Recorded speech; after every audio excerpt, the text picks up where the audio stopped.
Long way, get this shit a long way, shit a long way. Long way, hit it long way, long way, long way, long way, long way, long way, long way, long way, long way, long way, long way, long way, long way, shit a long way, long way, long way, long way, long way, long way, long way, shit a long way. Gotta get the shit a long way, gotta get the shit a long way, finish rich, yeah. Gotta get the shit a long way, gotta know she don't really understand, man. Gotta know she don't really understand, man. Gotta get a meal, but she don't understand, man. She be trippin' every day, she be trippin' every way. But I gotta get this shit a long way, yeah. Tryna get money every single way, tryna get money every single day, yeah. Get money every single way, every day. Every day we gotta get paid, yeah. Every day we gotta get paid, yeah. I'm feeling like we be the new slaves, yeah. No, we gotta finish rich, no, we gotta finish rich. Got a new bitch, she don't understand, she don't understand, niggas gotta get rich. She don't understand, sometimes we gotta hit lit. No, we ain't hit lit, tryna get the long way, yeah. Tryna get the shit the long way, yeah. Coach is tryna wrap up a entree, yeah. Told you the other day that did my palm strong. We gon' shoot the long way, we gon' get the long way, yeah. Yeah, get the shit the long way. My bitch be trippin' back and forth like a palm way. My name is Tari, I ain't playing games, so I'm nothing Tari. Yesterday she told me that she bout to leave, man. Said fuck it, bitch, we gonna get some money. Said fuck it, bitch, I'm about to get some money. So what I do today, I want to got some money, yeah. Cause we gon' get this shit the long way, we gon' get this shit the long way, yeah. Back and forth like the palm way, yeah. Man, I'ma get this shit the long way, get this shit the long way. Just the only way today, because they go with shit's crazy. We gotta wear masks, be the new slaves, and we be wearing this shit like every day. We be okay, we gon' be okay, they gon' be okay, they gon' be okay, for yeah. So we gon' get this shit the long way, we gon' get this shit the long way, we gon' get this shit the long way, yeah, we get this shit the long way, yeah, cause we gon' be okay, yeah, we gon' get the long way, yeah. Hello, everyone. Hello. Welcome to the late night edition of SMD. How you guys doing? Welcome. Excuse me. And especially if you're new to the channel, welcome. I appreciate you stopping by. Anyway, my name is LJ Young. I am the founder of SMD. All right. I'm part of SMD. Even though I founded SMD, I'm part of SMD. SMD is a family. It's a family people that I have shared my gift with. And what is that gift? Okay.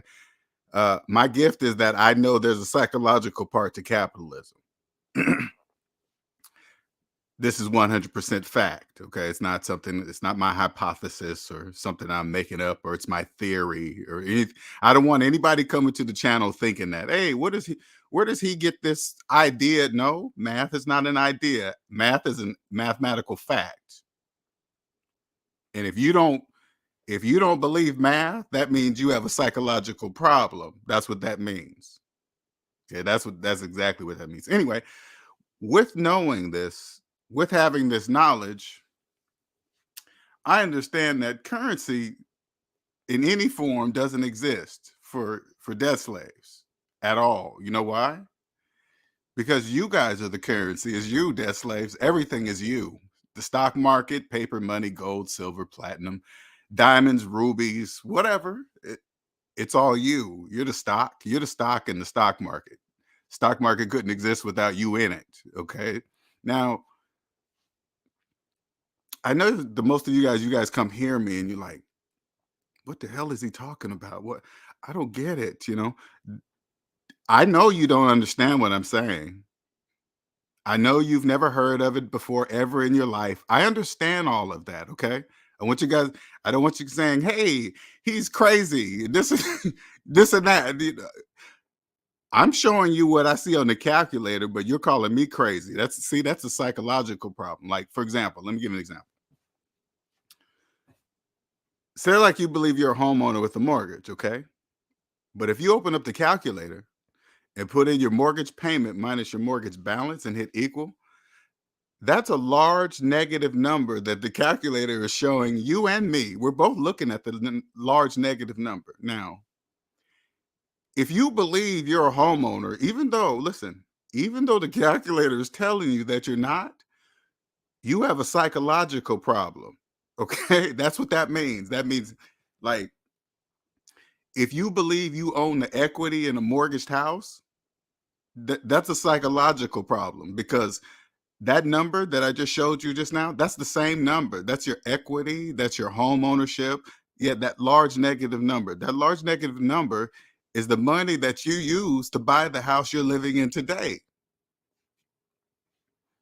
Now, this is the glitch in the debt matrix, okay? This is what I call a glitch in the debt matrix. Now, you're going to look at that large negative number and you're going to say to yourself, well, I can't buy a house with negative dollars. I know that. The calculator knows that. But you don't know that. See, you have a psychological problem. That's what that means. Now, with this knowledge, for me, this is just what I believe, because I'm brand new to this. Okay, I believe there's four parts to capitalism. Okay, positive, negative, physical, and psychological.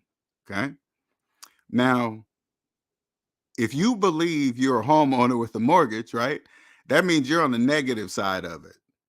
Because that's what the calculator says. If you put in your mortgage payment minus your mortgage balance and hit equal, there's a large negative number on the calculator. So that means you're on the negative side of the economy. A homeowner with no mortgage is on the positive side of the economy. Okay, you got it? All right. Now here comes the physical and psychological part. Like, yet you live in the house physically, but when you put in your mortgage payment minus your mortgage balance and hit equal, you see a large negative number. That means you're only a homeowner psychologically. Because if it's not mathematically true, everything is psychological for you. That's what that means.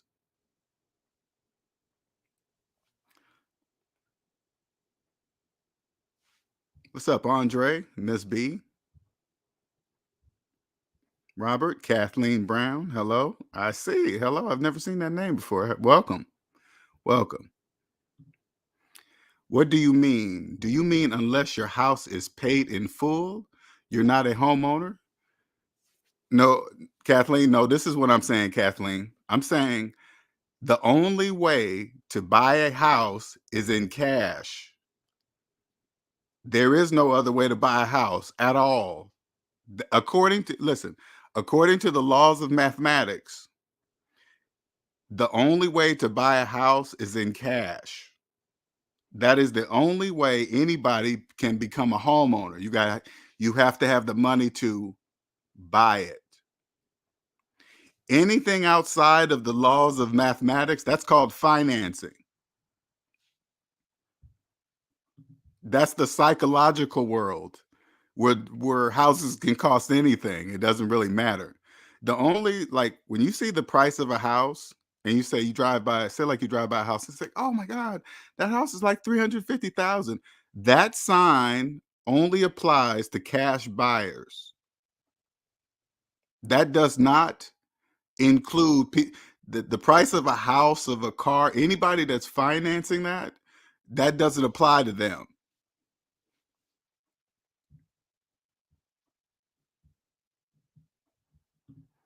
The calculator helps you check your work. Yes, it does.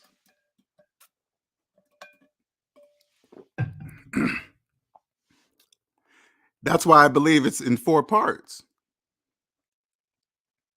Now, again, I don't want you guys thinking that this guy is against the system, or just making up stupid nonsense. No, not at all. I'm just here to tell you that I'm on the positive side of it. There's two sides of it, and here I'll give you an example. Okay, When you're on the positive side of it, you pay all your taxes properly.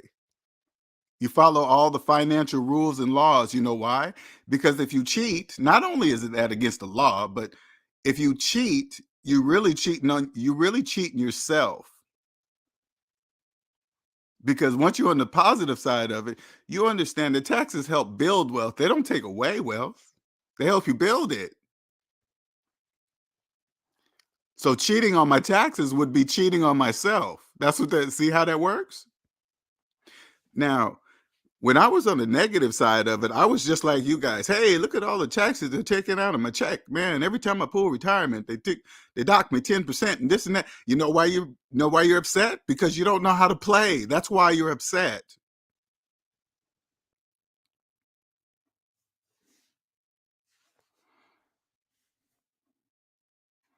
Those things are there for really for people that don't really understand how it works. And when you don't know how it works, you're going to pay for it too. Like when you say like you're a person that's deep in debt, you're making six figures, and you're making say like you're making $130,000 a year, and then all of a sudden you get the bright idea to go pull some money out of your retirement early. First of all, when you're in debt, guess what you cannot do? You cannot reduce your tax bracket at all when you're in debt. You can't. So when you pull your retirement money out, guess what? You're pushing yourself all the way up to wherever you need to go next in your tax bracket. And you can't do nothing, you can't do anything to reduce it. So you're gonna pay whatever that is. And then they're gonna slap you with a penalty on top of that. Mm. Or say like you're say like you're going to borrow money from your 401k to put it down on a house. You're thinking that's a bright idea. Hey man, they let me borrow up to like 50% of my retirement to put down on the house. You don't How come you just don't stop and say, "Hey, wait a minute. Why do I have to borrow from my future to do something when I'm trying to do today?" That should be the real question. See, you know why you're talking like that? Because you're on the negative side of the economy. You don't know what you're talking about. That's the psychological part. If you're a person that goes out and brags about how much you can borrow from your 401k, you know what that says? You're on the negative side of the economy.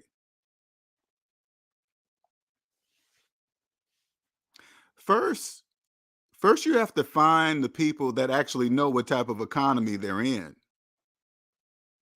Half the people, are you one of those people? If somebody said, "Hey, what type of economy is the United States?" and you don't know, that's where you should start right there. That's step one. Hey, well, okay. First, let me figure out what type of economy the United States. Oh, it's capitalism. Okay, all right. Time to understand how that works.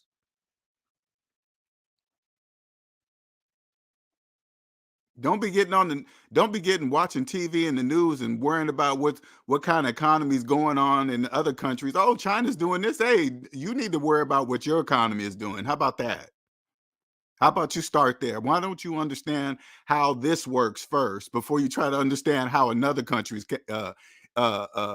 economy works?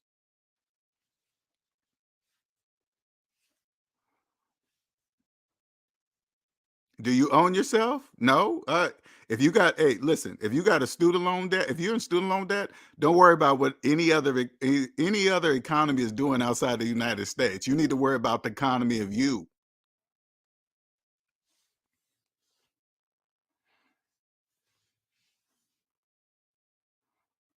You better worry about the economy of you and get off the negative side of it.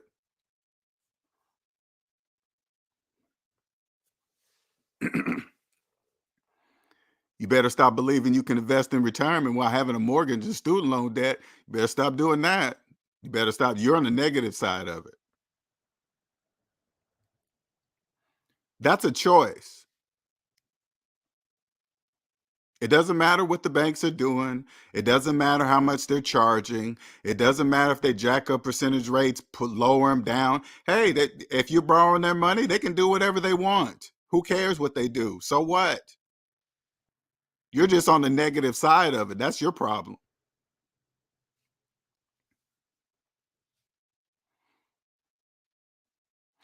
I always say this, because when I was a debt slave, I remember now when I was a debt slave, they don't really talk about the central bank that much. All I knew was my local bank.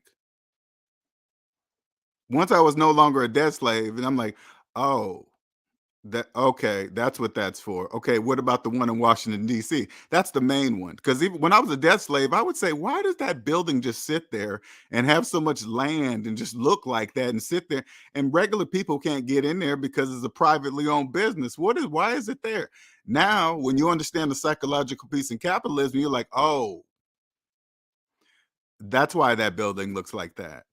Got it. Okay, I got it. That's understood. Makes total sense now. Makes total sense. How many are throughout the United States? 12? Oh, okay, I got it. Yep. Makes sense to me. All the banks report to those guys? Oh, okay. And then they talk to DC. Oh, okay. All right. Well, shit. Brilliant. Nothing wrong with it. Hey, it was here before I got here. It was already established. I'm just on the positive side of it now.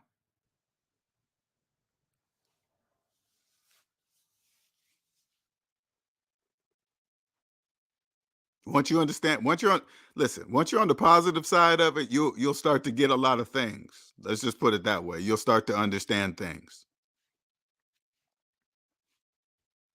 Like here, let me give you an example. How many people do you believe that are paying their taxes properly? How many people do you know that are paying, you know for a fact that they're paying their taxes 100% properly? How many people do you think you know that do that? Do you know when you do that, you know you don't have to be scared of the IRS if you're following all the laws and the rules?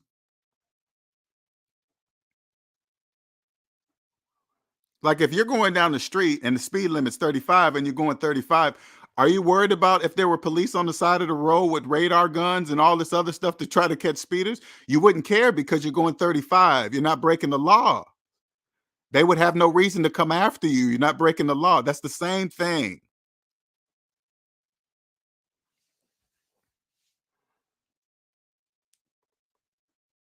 When you're on the positive side, you understand you're not really paying taxes, you're passing them. You create a successful business first, right? You create a successful product. You say, "Hey, I'm gonna sell my product for $1,000," and the government says, "Hey, you're gonna put this tax on it, and then when you collect it from the debt slave, give it to us." Fair enough. Here you go. Shit, ain't my money. Here you go. But most of you debt slaves in business, you guys think you get to keep both. No, you don't. You don't get to keep both. The money's not even coming from you. It's coming from debt slaves. You think you get to keep both? That doesn't make sense. And most of it is because you know what it is? You've never owned yourself. That's why when you don't own yourself as a person, like the business of yourself, you carry those same habits over into business and you think you're going to do the same thing, but you're not. You're not going to do the same thing. You think you are, but you don't know. Do you understand that there's people like this SMD family? We understand that there's a psychological piece in capitalism. You are the only one that doesn't. So you're obvious to us.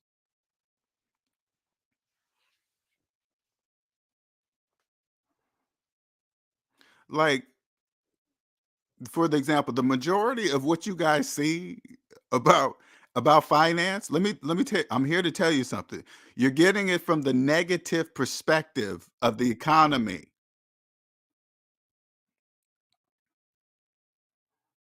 If you're getting here's an example.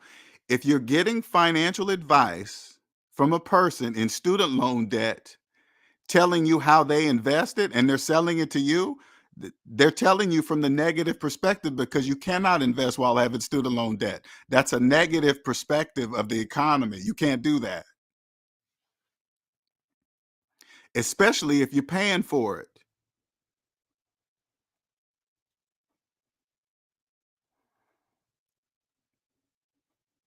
So worried about investing in everything outside yourself instead of yourself. That's the problem right there. You're not even investing in yourself. The the main stock is you're the stock, okay? And you're the main stock, and you're not even taking care of your own stock.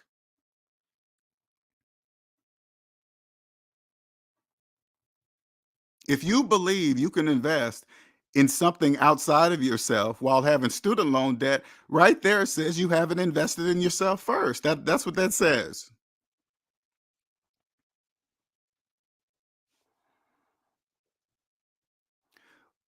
People that know, all we have to do is take one look at your personal credit report and it says the truth. Like you could have a nice house, car, job, you know, your kids are in private school and you live in a big house, you live in a great part of town. All I have to do is look at your credit report to see if any of that you're showing everybody else is true. It will tell me if it's true or not. Your personal credit report will tell me that.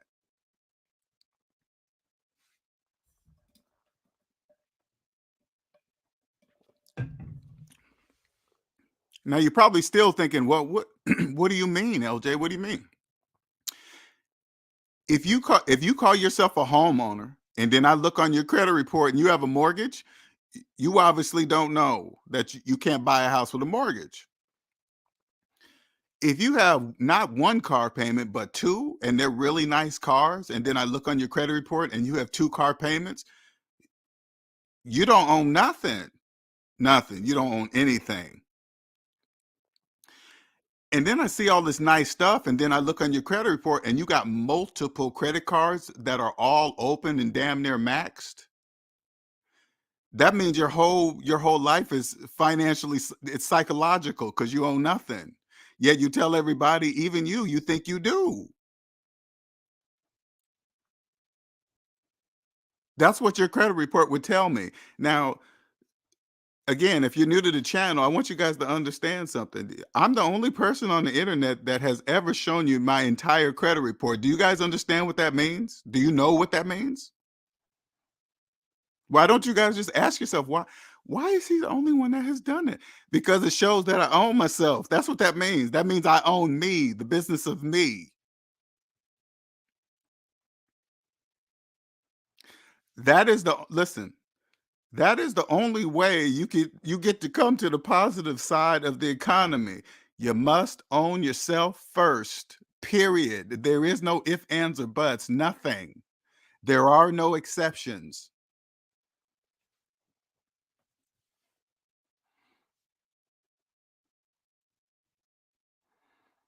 If you believe you're investing in your retirement while having a mortgage, you're on the negative side of the economy because you can't do that. But listen, but when you come to the positive side of the economy, that's okay too.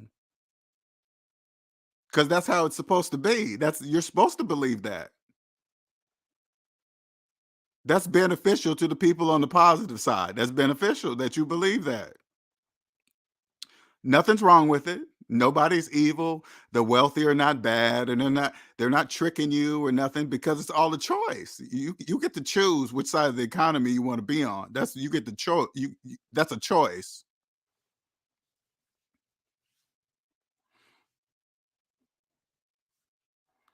If you choose, because most of you guys actually say this out loud into the universe and everything, be like, "Hey, I'm just going to die with student loan debt," and you guys be saying that to yourself. You guys be saying that. And I guess if you say it enough, you actually believe it. But you guys don't know what that actually means, though. That means you're going to die a death slave. That's what that means. Never knowing that there was a psychological part in capitalism. That's you'll never know that.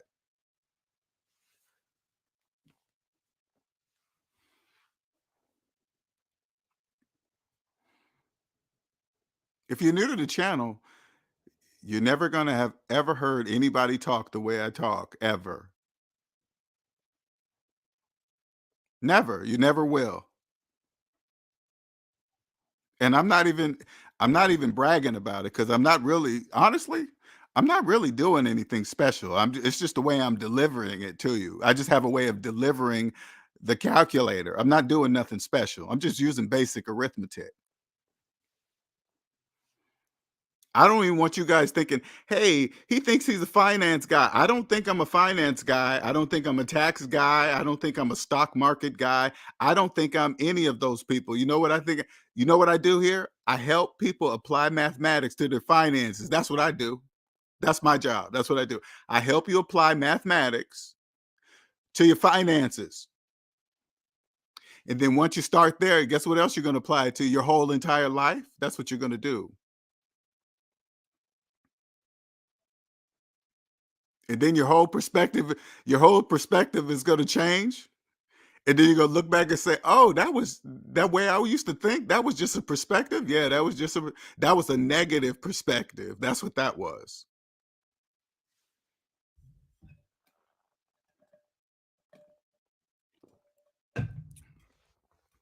Welcome to the positive side. Welcome to the positive side of the economy, where the perspective is 100% different. But what the plus side is this: I used to be a debt slave, so I got the debt slave perspective and the positive, which is the negative perspective, and I now have the positive perspective. So I got both worlds now.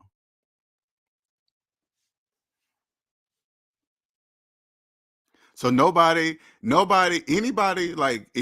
the finance game, whatever, especially scammers, they wouldn't have a chance with me at all. Never, ever, ever. Like, if you come to listen, I want you guys to really understand something. If you understood what S&D teaches, do you know there's like 99% of the people on earth could never financially fool you, ever? Do you guys understand that? Ever.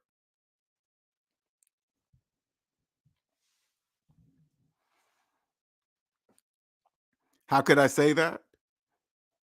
Because about 99% of them don't understand there's a psychological piece of capitalism. That's how I know that.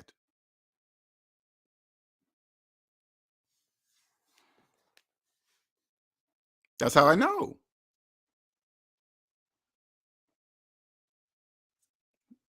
I also know there must be balance. It has to be. That's the only way. So there must be a certain amount of people that know, and then it must go on with the majority. The majority not knowing that's an automatic. Okay, that's just an automatic.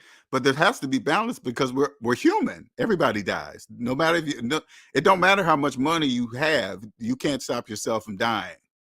That's just humans. That's how humans. That's what humans do.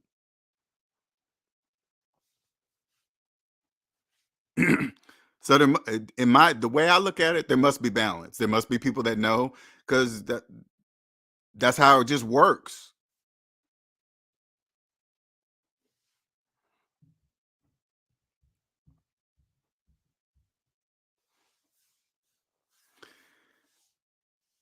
When you're like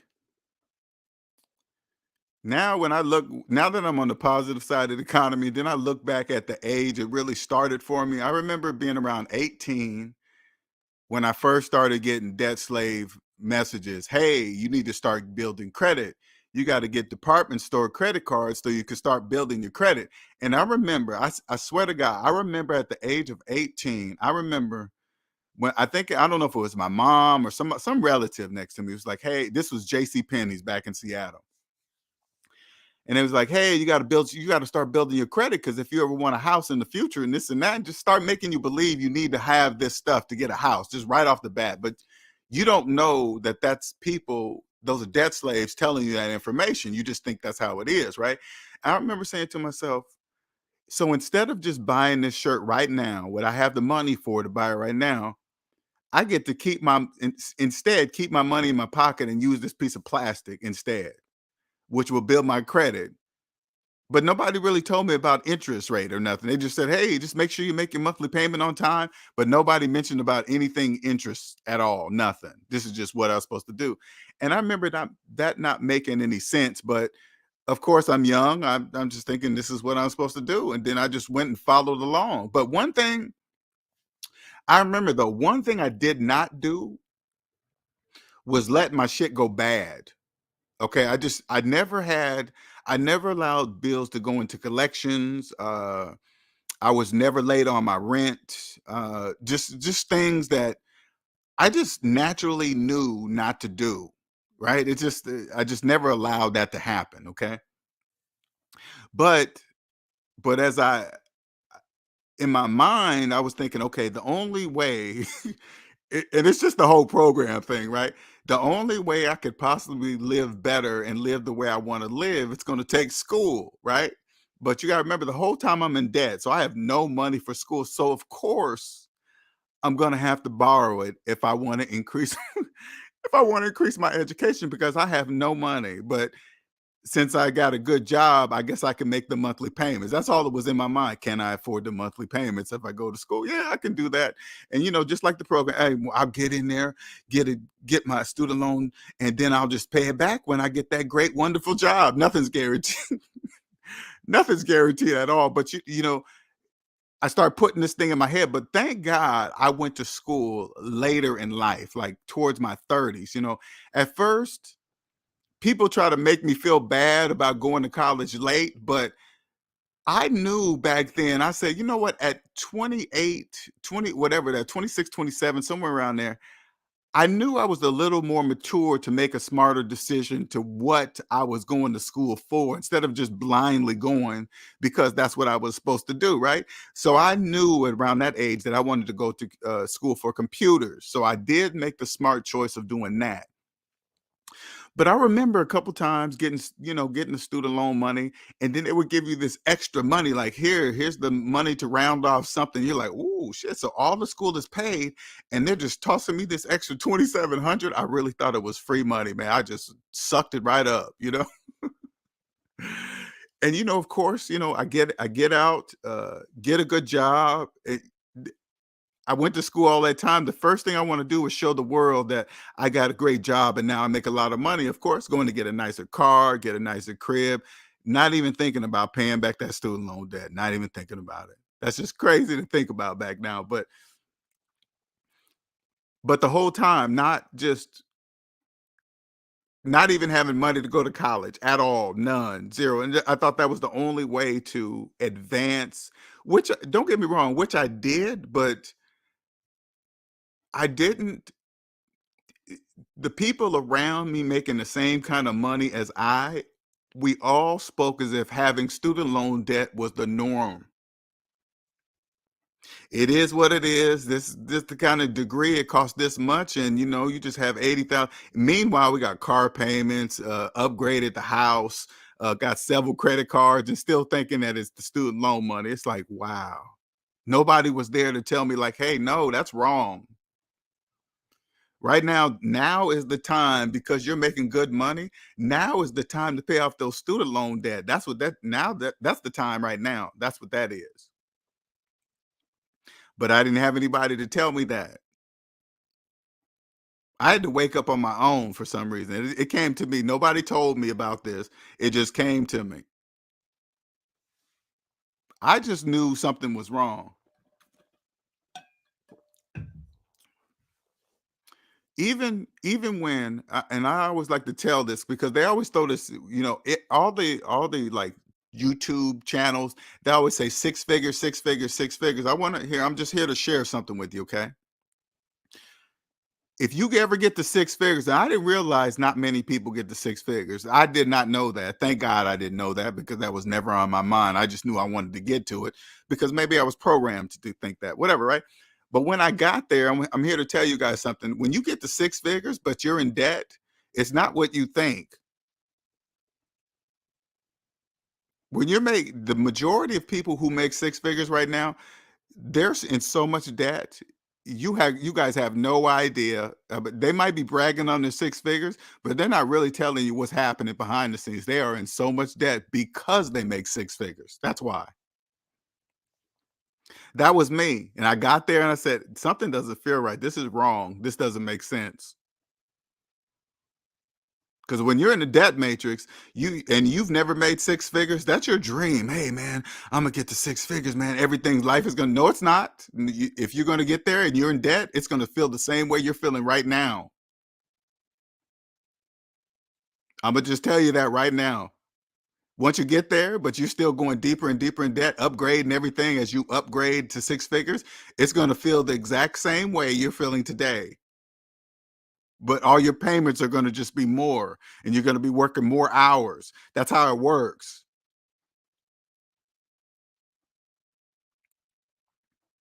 When you should be really sitting back and say, wait a minute, if I had the ability and the knowledge to even make six figures, that means there's something in my brain that has the capability of doing something. I'm here to tell you, yes, that is true. I'm here to tell you that because I've done it. So I'm here to tell you that part is true. Where you're going wrong is you're making six figures and you're in debt. That's the problem. Because not many people ever make it to six figures. I didn't know that. Like 5%, some 5.4% of people make it to six figures. Thank God I didn't even know that statistics. That probably would have scared me. I didn't know that till after I quit the job, after I quit my six-figure job. I was like, I quit. Why? Because I own myself. I was like, see ya. You ain't got enough money to keep me 40 hours a week no more. No, you don't. There is no employer that has enough money to keep me 40 hours a week. There is no employer that exists.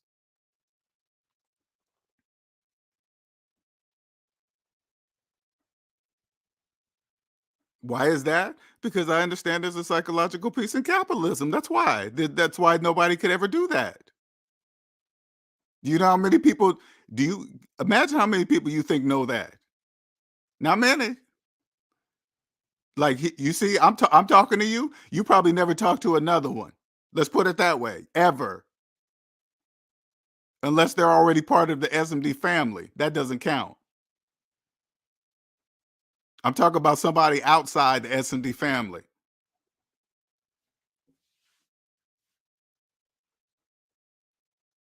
Know why? Because they're not going to talk to you.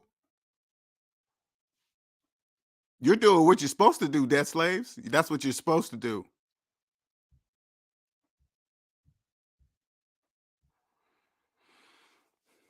It's around you every day. You guys, when you look at people like Elon Musk and Warren Buffett, you guys are looking at them wrong. You guys are looking at them all wrong.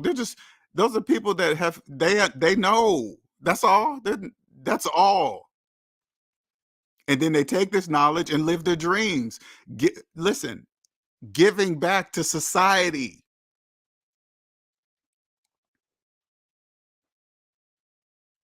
They're making millions because they're appeasing you.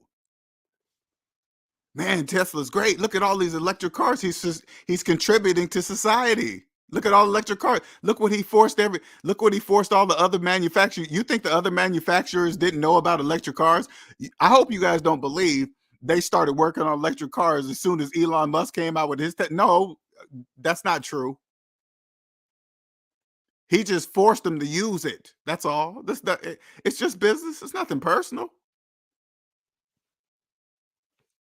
It's nothing personal at all. You guys are going to finance them all anyway. It really doesn't matter. If they want you guys to buy more electric cars, they just raise the gas prices. You guys go finance more electric cars. That's just, hey, whatever.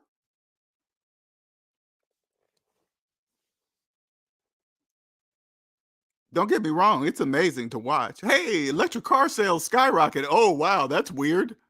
You mean right at the exact same time, gas prices went through the roof? Oh, wow. That is so weird. You guys think that shit is rocket science? No, it's not. No, that's obvious. You know why you guys can't see it? Because it's psychological. You can't see it. You don't know. You guys have no idea what I'm even talking about. You know what? And even when I say that, I don't want you guys thinking I said something bad or evil. Okay, that commands respect. Do you understand me? That commands respect. That's like, wow, that is okay. I just got a seat in the stadium. That's it. I'm just watching.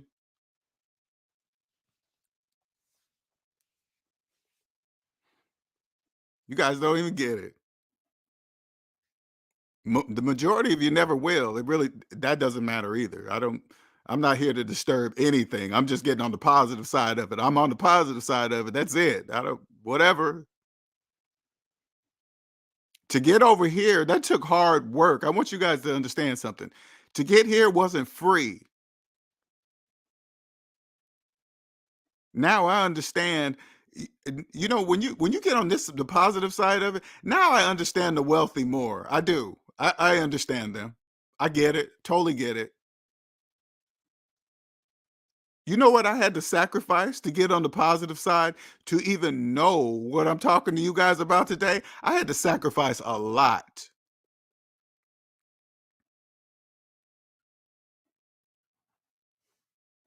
You're probably thinking, what do you mean sacrifice?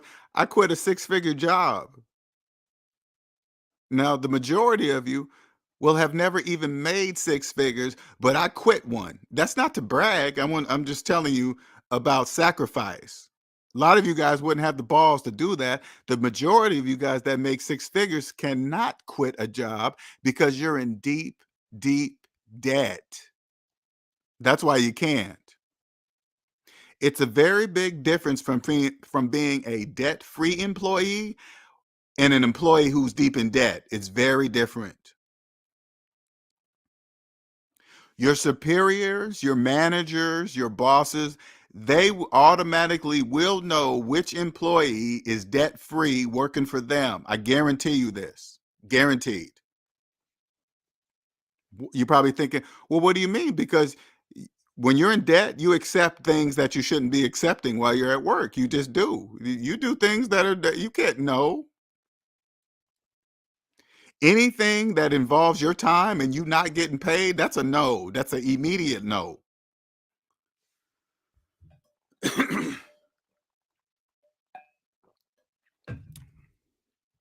XRP is likely to be licensed for US, the central bank's digital currency. Hmm. I tell you one thing though. I tell you one thing, Andre. When they do, when it goes CBD with CBDC,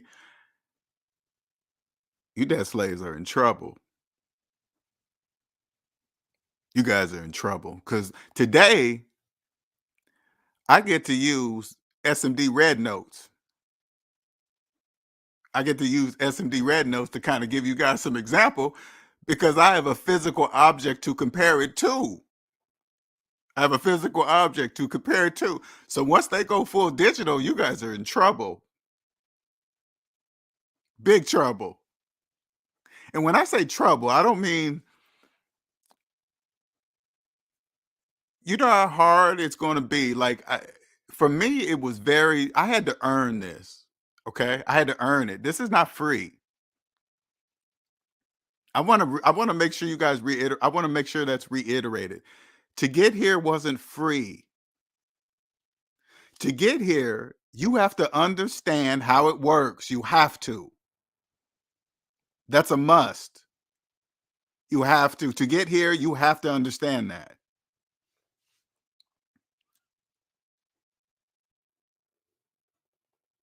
This took a lot of sacrifice to get here.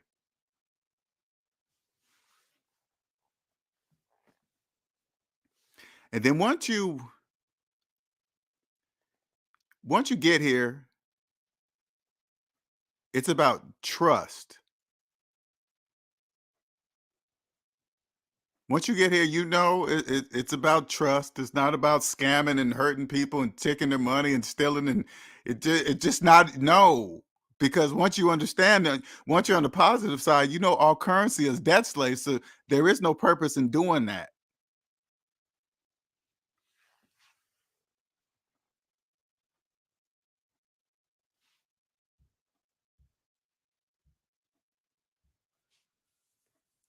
But when they do that, when they go full digital, ooh, isn't it? Paper, you guys, what you guys don't really understand, paper money it really is just in the way right now. It's just in the way. What you guys don't really understand is that money doesn't even exist for you. It's you guys. So you guys think the paper has something to do with it, but honestly, the paper it's just in the way. I'm sure this is going full digital. It'd be easier to track you guys, make sure you do what, and make sure you're spending this and that, and paying your taxes properly. It'll be easier to manage. No more stuffing money under the mattress and hiding it, not making sure the banks don't get it and this and that and stuff. But once it goes full digital, you guys are already full digital now. You just don't know it. You guys, you guys, you guys that do have money that's put away in a safe somewhere that nobody knows, you guys don't know that there's no money in that safe. Like if you have put it this way, say like this. Say like you had $50,000 in cash for a rainy day in a safe, in another safe, buried somewhere. Nobody knows where it's at but you. Okay. You're the only one that knows where this $50,000. Not even the IRS knows where this $50,000 is, but you have it in cash. Okay. But you have $100,000 in student loan debt.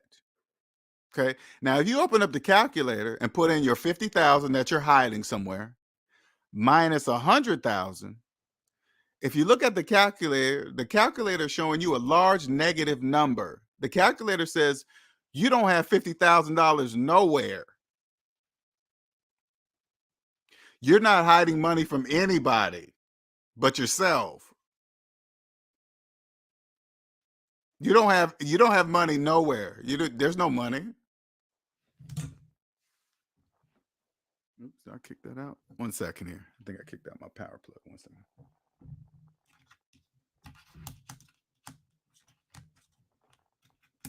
All right. Sorry about that. Because it's you. You guys are the money. It's you. But you don't know that. It's going full digital is gonna just eliminate all that. Because right now, you got to remember, credit card companies are killing the game because they're digital money already. You guys just don't know that, right? So they're killing the game. So you figure once the US goes full digital, now they can be like the credit card companies, right? They can tax on interest. Like once you do that, who knows what they're going to figure out something. It's just, hey, listen, it is what it is. It's going to happen, period. That's just how shit works. Okay. That way, in order for you to have your money, it's going to get taxed or something's going to happen before you even can access the card or whatever, however it's going to go down. I'll probably be going long dead by that time, but I'm just saying. FTX wasn't a scam. SBF just got burned by his ignorance of the game. The big boys are playing. The failure is mainly the result of hubris. I got to look up the word hubris.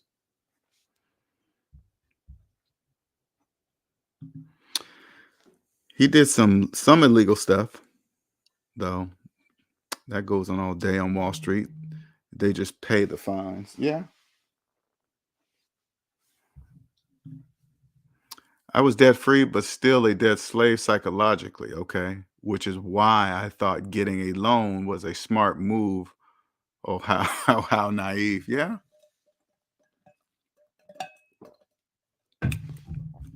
Trust me, once you understand the psychological part in capitalism, you won't do stuff like that anymore. Those days are done. That doesn't happen. And then when you have your new perspective of the whole economy, you see how it works, and then you drive by businesses and you hear different things. You can put it this way so you guys can really understand what I mean. If you are a business owner it's probably very difficult for you to tell if who's really doing well or who's making a lot of money, who's really successful and all this other stuff, right?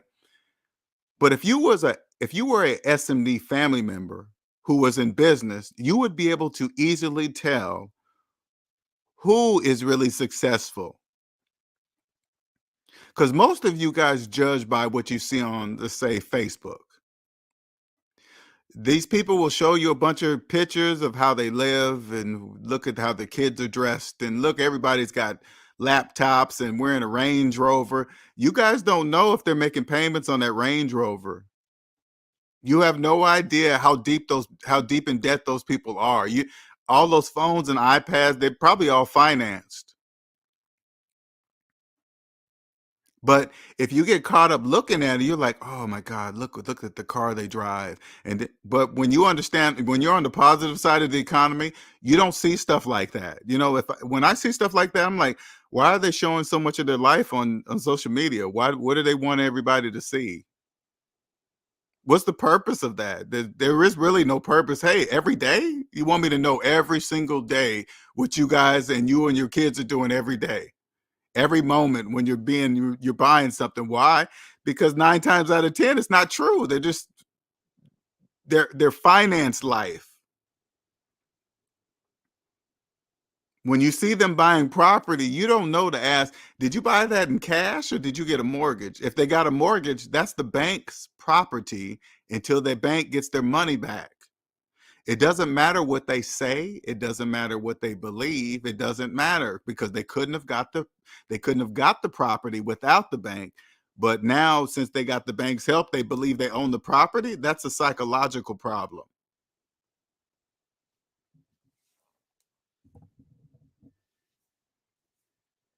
That's the psychological part in capitalism. That's the negative side of capitalism. It's all a choice. Nobody's holding anybody back. Once you understand the positive side, you understand, especially when it comes to the financial laws and rules and taxes and all that stuff. When you come on the positive side of it, you understand why. Oh, that's the reason for taxes. Oh, got it. Okay, that's why you follow all the laws and because they're paying them.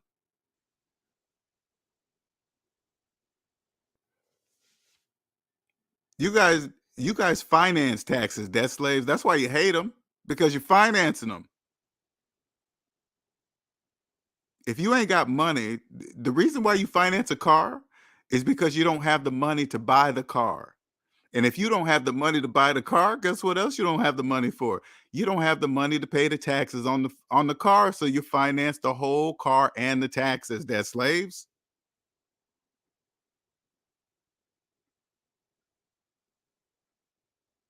Do you get it, debt slaves? Do you get it? You're on the negative side. Nothing's wrong with it. I don't care. Hey, but listen, I don't care if CarMax has football fields of cars. You know why they're doing it? They're financing them to you, debt slaves. CarMax ain't talking to me. They're talking to you.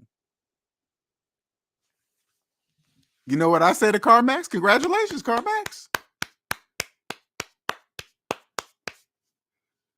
To me, when I look at places like CarMax, they figured out how to get nice cars in the hands of debt slaves at probably, I'm sure, ridiculous interest rates. Ridiculous, I'm sure. Congratulations, it's working. Congratulations, Apple.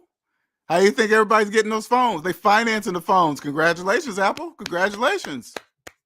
Samsung, same to you. Everybody.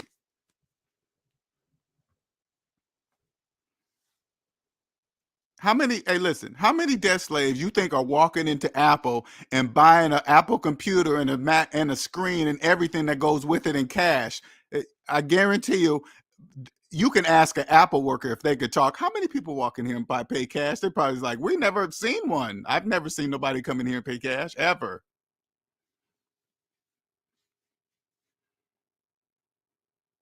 Congratulations, Apple. They make quality product. They listen. Apple deserves every penny they get for their product. Absolutely. But I ain't financing it.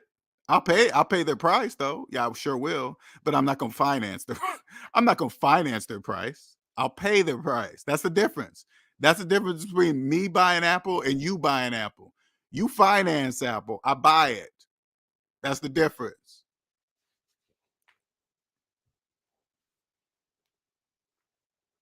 When I go look at the price of like Apple's top phone or something, that shit's get up to like $1,400 with tax and everything. How many debt slaves you think paying cash for an iPhone, $1,400 iPhone? Nope. If you're making car payments, you're not paying cash for an iPhone. I promise you that. Promise you that.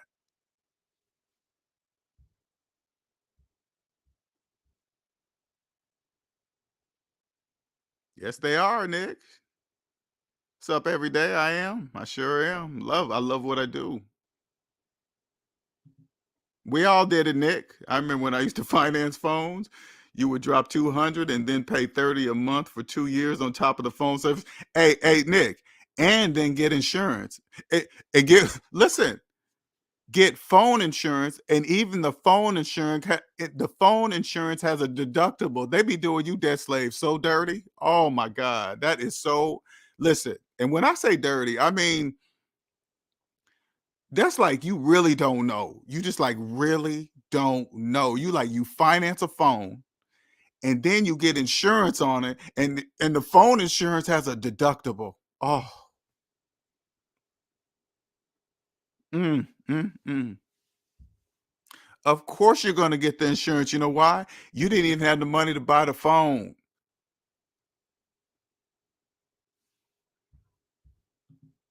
It's like, it's so crazy. Like when you really look at it, people be complaining about car. Excuse me. People be complaining about car insurance. Oh man, car insurance is so high. This and that. You know why it's so high? Because you don't have the money to buy the car. Of course you need insurance. You didn't even have the money to buy the car. So if it gets totaled or gets wrecked, you can't pay for it. You didn't have the money to buy it. Of course you got to have insurance. Jeez, man. I can't believe the state is making us do that. What do you think would happen if they allowed you guys to say, "Hey, you guys have listen"? If the state said, "Okay, we're gonna give you the option of having insurance or not," what do you guys think you're gonna elect? Not to have insurance? Of course not. Of course that cannot happen. Oh, debt slaves, man. Mm. And if you got listen, if you got a car and you got gap insurance on your car,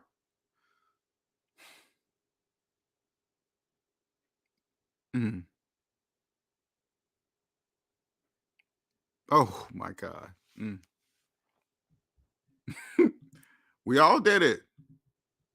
People with debt finance people with debt finance expensive things to convince you the big time. People with money but buy cheap things to convince you they're small time. And that's true. When you understand capitalism is psychological, I want debt slaves knowing I got money. I don't want you guys to know nothing. Buying a buying a Ferrari would make you guys look at me. I don't want you looking at me. That'll turn your head. Hey, that guy's rich. Look, he's driving that red car and it's bright red. We know it's $300,000. Why? Because Ferrari said that. That car. Hey, listen, they don't make Ferraris. Really don't cost $300,000 to make. That's not true. That cannot be true. That can't that can't be true. They one car? No, I don't believe it.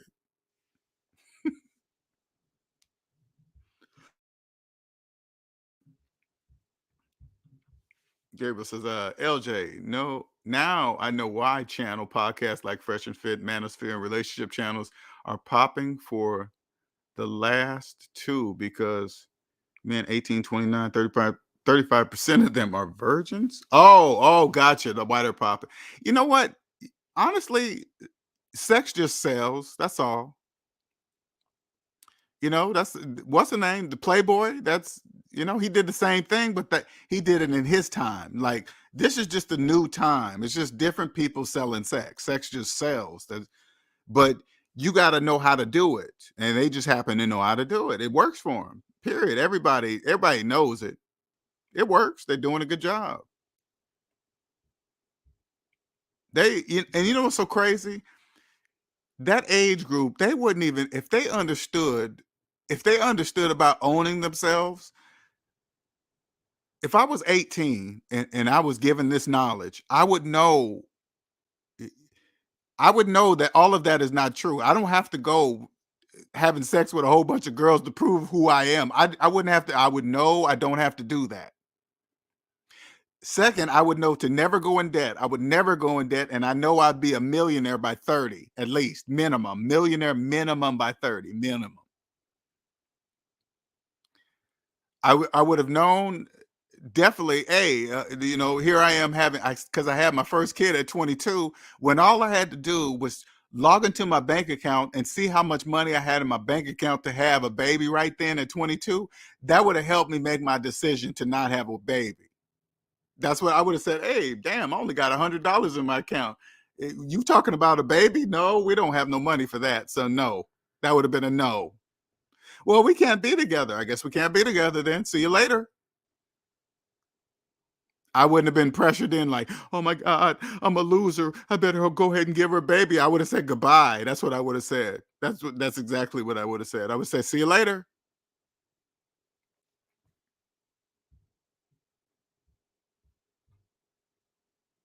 It would have been very different. If I would have known, I mean, I know that's probably impossible, but to know that I own myself and I knew, like, if I knew what I knew today about ownership of yourself, but I knew this at 18, you have no idea. You guys have no idea what, man, you just don't even get it.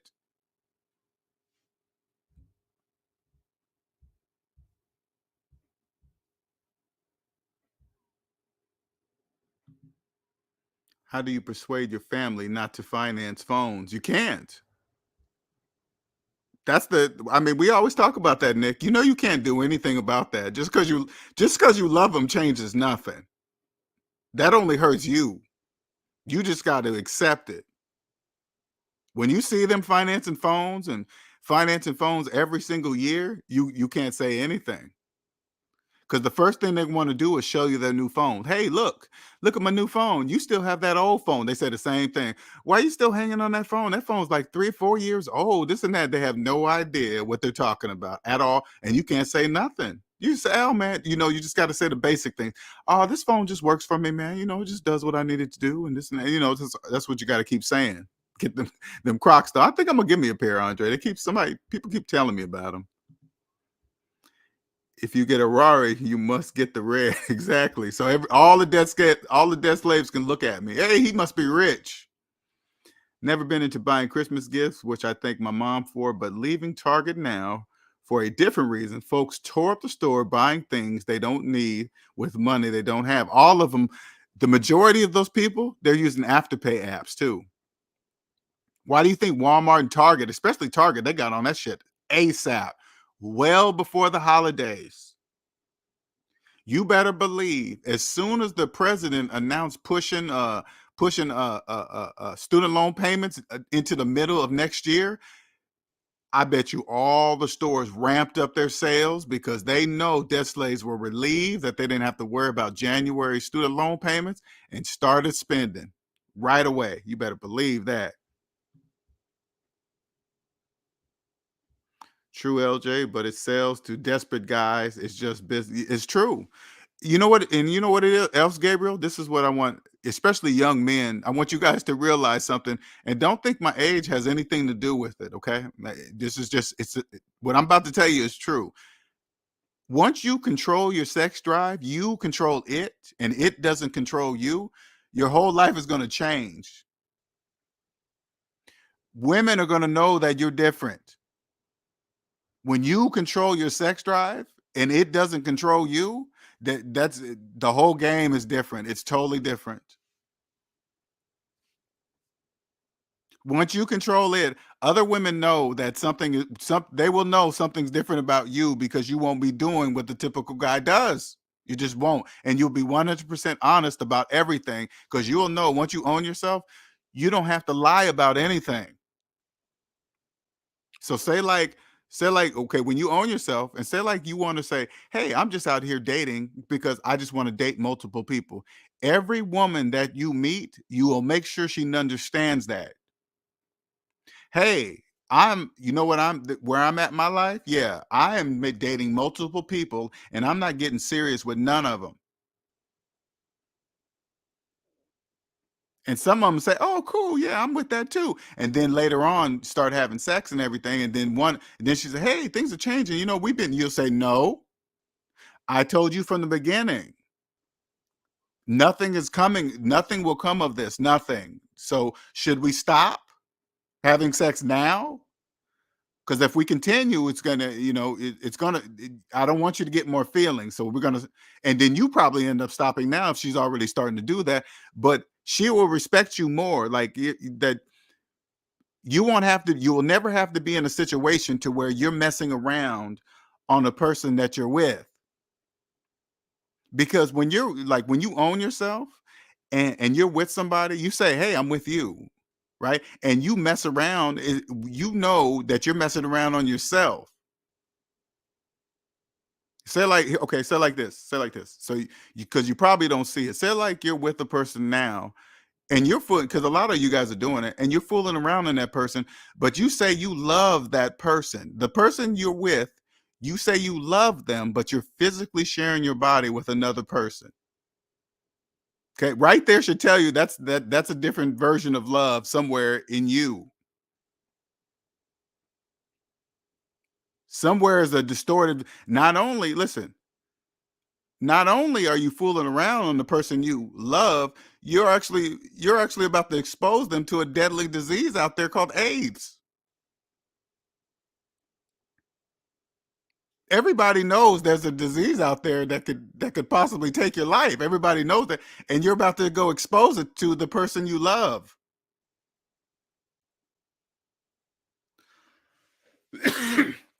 When you own yourself, those are the things you think about. You're like, hey, that's why I wouldn't do that. That's.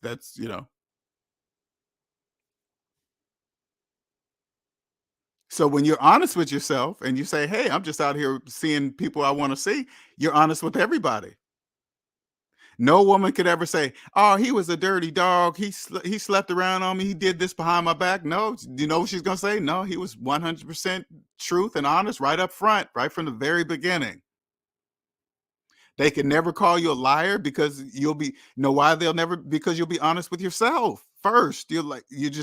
All you have to do is be true to yourself. And when you own yourself, that's what you will do. And you can really do it when you control your sex drive because that's what you will do.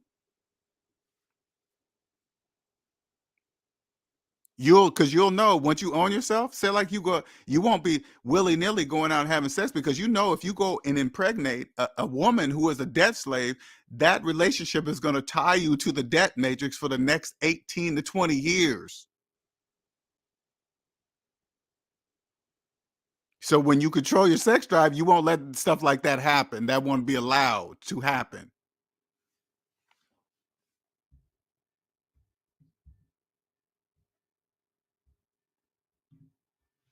Christmas is Super Bowl of the retail year. Sure is. Congratulations, retail change. You did it and you do it successfully every year. Yeah.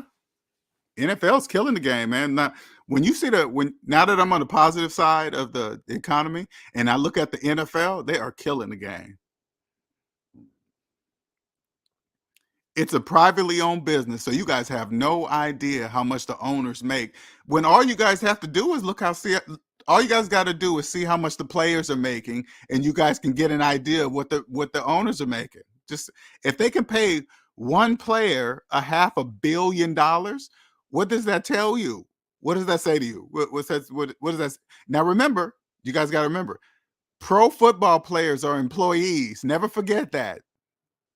They are employees getting paid by the owners.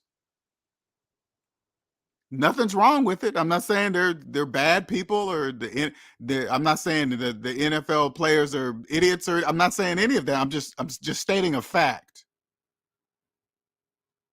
If they can pay one player $500 million and then pay all the other players the ridiculous money, how much you think they're making? Congratulations, NFL. Congratulations. Now, when I look at the Super Bowl, congratulations, NFL, congratulations. They really believe that's something they believe that bowl is something very important. It's very important. It means something. It means something. Like, what does it mean? It means something to people that enjoy. They don't really understand. That's a perspective.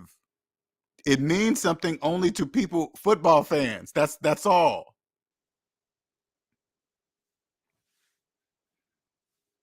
It's like if you went to a person that's involved in football, it's like when somebody's getting ready for the Super Bowl, right?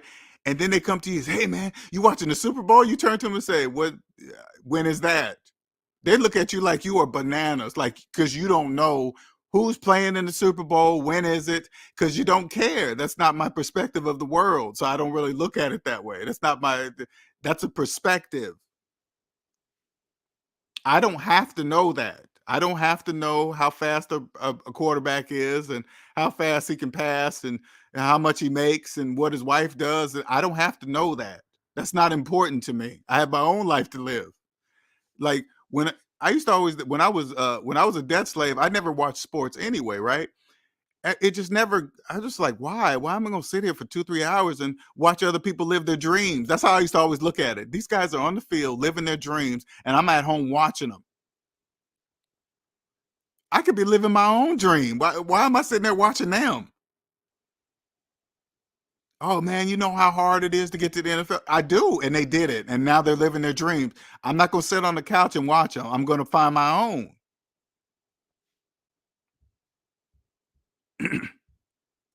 I was watching that. I know this is a little off subject, but I was watching that Netflix.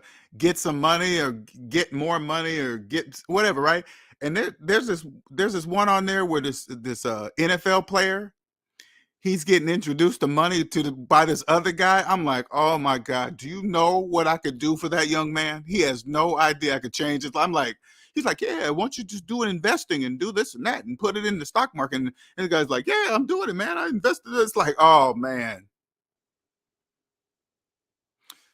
Oh, I'm like, I could change that dude's life right now. I could change his life. LJ, when you say millionaire, do you mean $1 million in green notes or do you mean million in phantom income? I'm talking about both. I understand the paper doesn't really mean anything. Okay, so don't think I'm thinking green. I'm talking about it's both, but I understand what the paper money is for. So do I ever want to have that? I really that really doesn't matter. It really is just digital numbers anyway. It's more of just to see it in an account that belongs to me. That's all. That's what see that many digital numbers in an account that belongs to me. Done the correct way. Everything correct, all the way down to everything correct, and it's in my account, and I know it's done right. All parties involved understand how I did it and where I got it.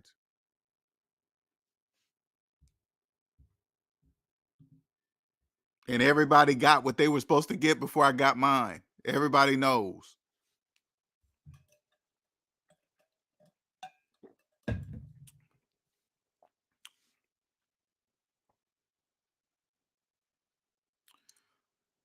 When you like now saying, I'm saying like this, if I was 18 and I knew everything I knew today, I mean both. That means at 18, I will already have known that everybody around me are the currency. That means I already know that. That means I already know the paper money really is irrelevant. It's them, right? They don't know that, right? So my I definitely would have never financed anything. That would have never happened, right? So it would have been at first. It would have been kind of hard for the banks to believe that I knew capitalism was psychological because when you're 18, you really ain't got no anything, right? So you just blank, right? So that means I would have to start building stuff by working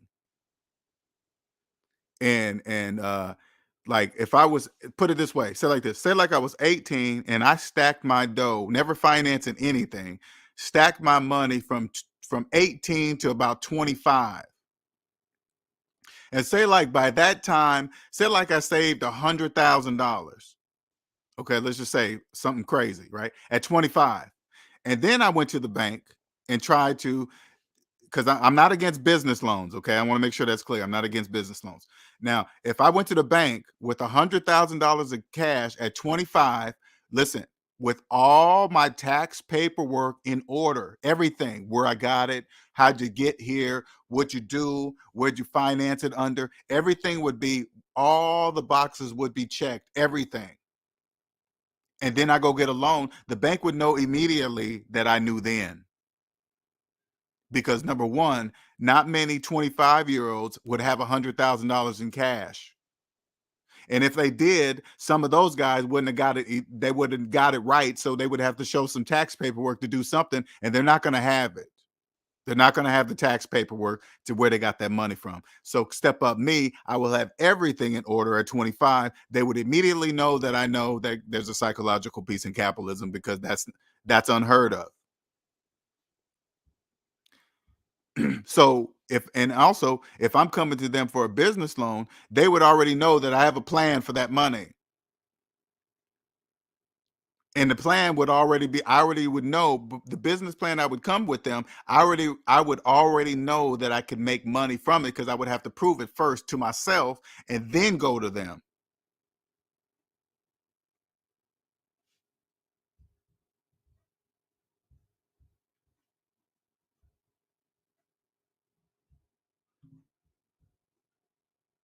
By the time they finish paying for the new phone, Apple throws out a shiny new one that they have just to buy. It truly is psychological. Congrats.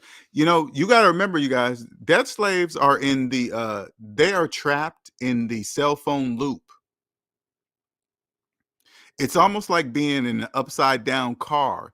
Now they can't get out of the phone thing, because they would have to pay their way out, which they have no money to do. That's why most of most of the people you guys know always get new cars every 3 years, and they say, "Oh man, I just lease the cars and this and that." No, they're trapped. The majority of those people are trapped. They have to get new cars every year because they can't afford to get out of them. So it's the same thing with the cell phones. Some of them, they refuse to get out because they just don't want to deal with having the same phone for 3 or 4 years. They'll feel embarrassed. Oh my God, you must be broke. You have the 3-year-old iPhone. You can't afford to upgrade. They don't know to stop listening to Debt Slave, so they succumb to it. Oh man, I can't do that. I be throwing that out to some people I know that gets phones every year. I mean, I'd be like, "Hey man, when you got the, oh yeah, that's the new fold." This, I'm like, damn, that motherfucker like 2,700 for a folding phone. Hmm. Yeah, you definitely didn't pay cash for that. Mm-mm. Father Time gets mad when I park on the lawn. watching sports talking about Watching sports talking about it means you still programmed to them. Yes, sir, it does. It's like I'll see I'll see people watch sports, and then I'll see them watch people, the commentary talk about the sports they just watch. It's like, wow, man. It's like I don't care. Hold up, you watch the game with your own eyes, and then you watch another person for another hour talk about the game you just watched with your own eyes. He watched the same game as you, but he's getting paid to talk about it, and you're paying to watch him. That congratulations, commentators. Hey man, NFL, you guys are killing the game. Believe that.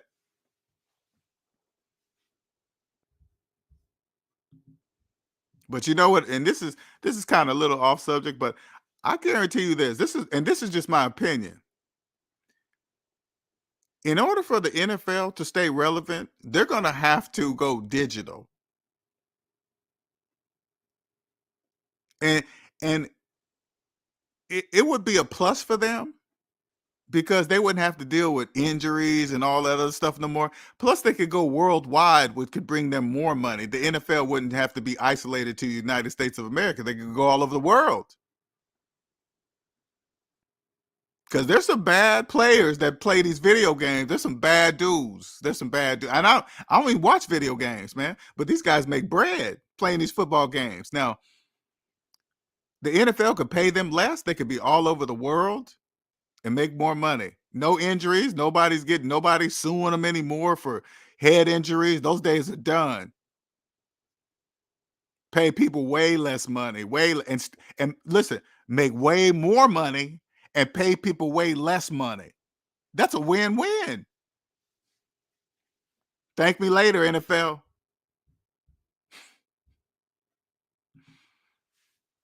Besides, LJ Sports will be extinct in like 20 years by the every yeah. And you know what's so funny? I was just saying that before I even read your message. You're right. There's no listen, there is no way the NFL is not looking at that. They have to be looking at that. All these virtual worlds, it's unlimited. Think about it. It's unlimited. It's unlimited. There's going to be multiple virtual worlds.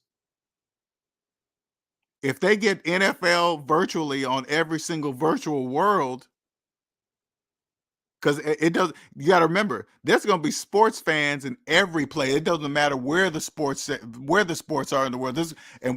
Which virtual world they live in, it won't matter because there will be sports fans in every single virtual world.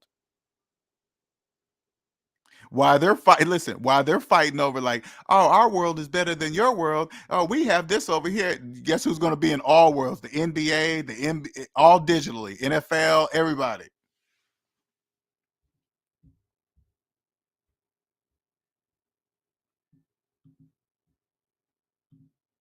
You better get on that positive side. You better get on the positive side of the economy. There's two sides. There's a positive and negative. Anybody you getting your financial advice from, you say, can we see your personal credit report? Please. We want to know if you're telling us things from the positive side of the economy or the negative side of the economy. Now, most financial people are not going to really know what you're talking about when you ask them that question. This is what you say. We want to see if you have a mortgage. We want to see if you're making car payments. We want to see if you owe some back taxes. We want to see that. We want to see if you're investing while having back taxes. If you're owing taxes to the IRS and you're talking about investing, no. You can't do that. Is that you? Do you owe back taxes and you think you're investing in retirement while you owe back taxes? No, you're not. No, you're not.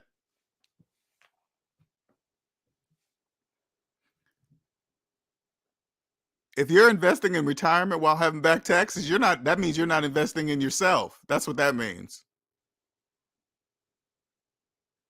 The IRS doesn't care if you're investing in retirement as long as you pay them their money.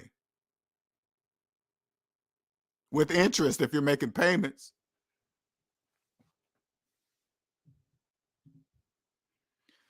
What's the best path to wealth once you're debt free? Real estate, stocks, or other? Well, I don't really talk about stuff like that.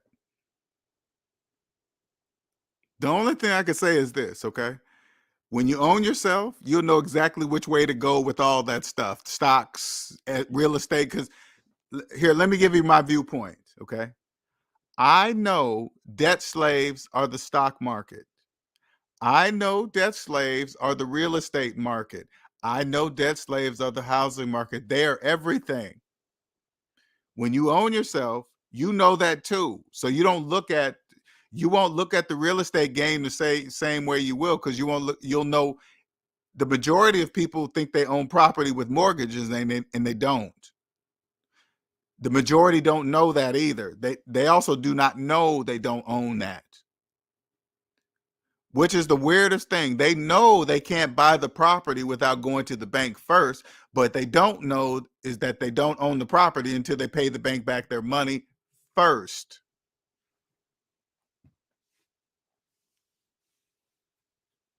Anybody like here, let me give you guys, I'm gonna give you guys some free games so you can go to your other channels and ask them these questions, right? When you hear somebody talking about investing, you say, do you have car payments? If they say yes, they're giving you advice from the negative side of the economy because you cannot invest while making car payments. You can't do that. You can't invest in anything. You're making car payments.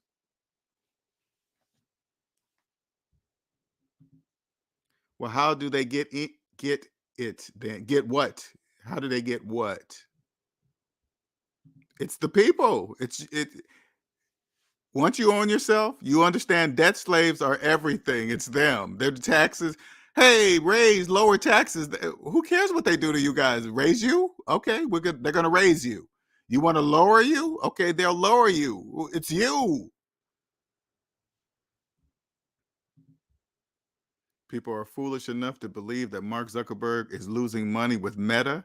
He is a visionary who did not get where he is by silly investment. The metaverse is the future. Well, because the people are so focused on money. When you understand that there's a psychological piece, your focus of money is not the same anymore. Like debt slaves, when they talk about Mark Zuckerberg, they think he's not Facebook. Mark is not Facebook. Mark is not Meta. Meta is a business. Mark Zuckerberg is a person. Meta is a business, but the news always, hey, Mark is worth $80 billion trillion. No, he's not. He's not. Who said that? Did Mark tell you that? Because that's Mark's private information. Who did Mark share that with? Who did he share that with? Oh, that's public information. Mark's personal finances is not public information. Who told you that? It says right there in the stock market. Look, oh, you're talking about Facebook, Meta. Oh, no, that's not Mark. That's Meta. People are where the money comes from. People are the money. It's them. You got to give solutions than just stating the problem. That would be more helpful. That's, and when I hear you say that, it's funny that you think I'm not stating the problem. I'm not stating the solution. I am stating the solution. I keep saying it over and over. By trusting the calculator, I'm going to say it, and I'm not saying this to you, Chop Show, and I'm saying it slow, not to insult anybody. I just want people to hear me. By trusting the calculator, I now understand that the economy is positive and negative. I am now on the positive side of the economy because I trust the calculator. That's the solution. All you have to do is trust the calculator. That's it. Now, a lot of people won't believe me, for the life of me, I'm not here to convince anyone to trust the calculator. I want to make sure that's clear. I'm not here to convince you of anything. I'm just here to show it to you. I'm here to say, hey, look at the calculator. Look, that's a large negative number. That means you own nothing. What does that mean to you? Okay. Why do you believe you're a homeowner if you see a large negative number? You got to believe it. That's it. A house, a car at the prices. I'm not sure what you're talking about. A house. The only way to buy a house is in cash. There is no other way to buy a house. So if you don't have the money, you can't buy a house. The car at these prices, it counts on if you're talking about buying a car in cash or you're talking about financing a car, because if you have the cash for a car, it really doesn't matter what the car prices are. If you have cash, that doesn't matter. When you have the cash to buy a car, it doesn't matter what the car prices are doing in the public. That really is irrelevant to you. That's for people. Car prices are for people who finance. Like when car prices go up and down, that's for people who finance cars, not for people who pay cash for cars. Okay. People who have cash for cars, we don't care what the price of a car is doing because you guys are going into a panic and thinking used car prices are going through the roof. Says who? You? Not for people who pay cash for cars. We don't care what they're doing.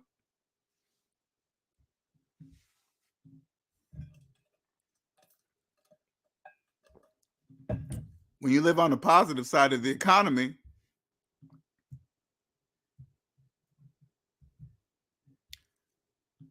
okay, listen, top shelf Chuck, listen.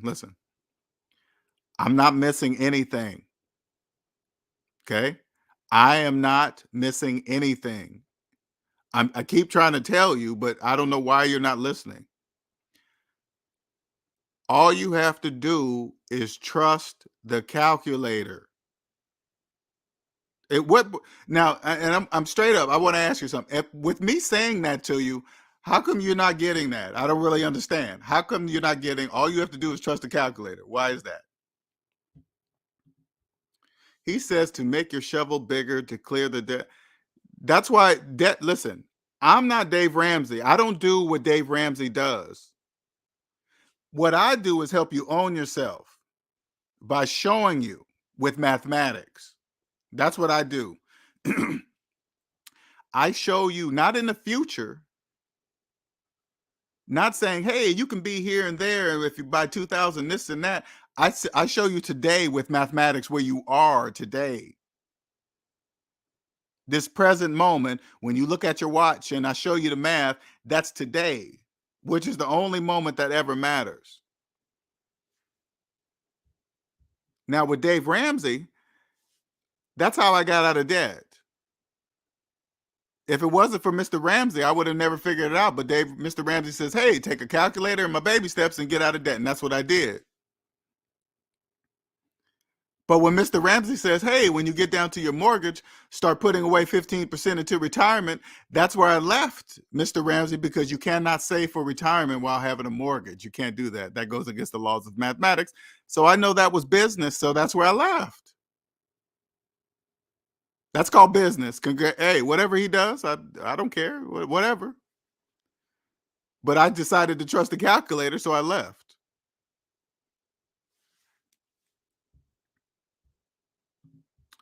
Do you think this is the final stop for the student loan pause or more?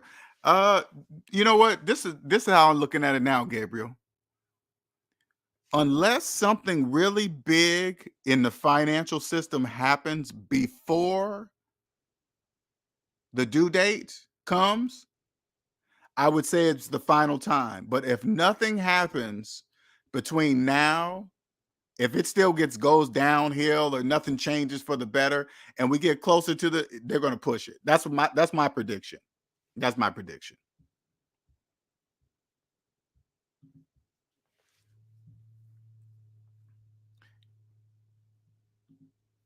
You don't need a bigger. Yeah, exactly. You don't need a bigger shovel with bankruptcy. You sure don't. That's why people watch him, because you are giving half the info. Well, I'm gonna say this to you one more time, Top Shelf Chuck. You're only hearing half the info. It's not that I'm not giving it. You're only hearing half of it. No matter how many times I say the calculator, you don't mention it. You don't say, hey, you're right, LJ. I don't trust the calculator. You don't even say nothing about the calculator. What about the calculator, Top Shelf? What about when I tell you about the calculator? What do you have to say about that? That's what I need to know from you. What do you have to say? Again, you're giving half of what he says. He says to make your shovel big. Then Top Shelf, why are you here? Why are you not there? I don't get it. You're confusing me. Why are you here talking to me? I keep telling you what I do, and you're still here, and you're not there. Why are you here?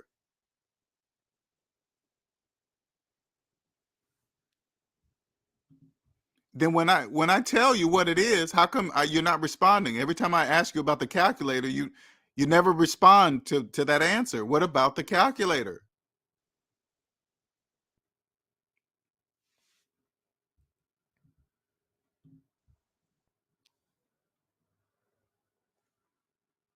And trust me, Top Shelf, don't worry, you're not the only people that do that. I always do that with the calculator.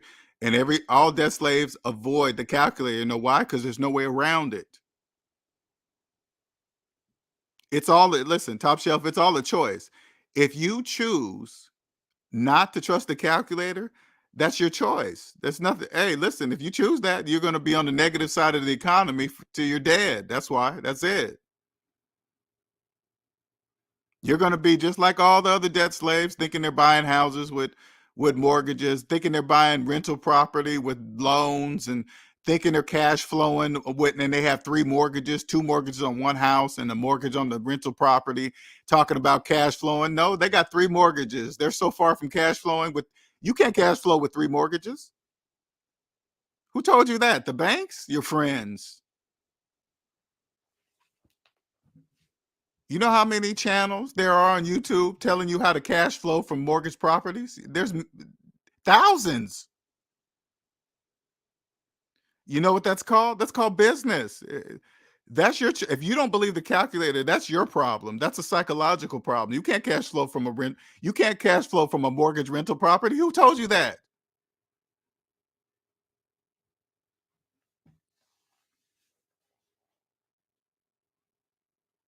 You can't have equity in a mortgaged house?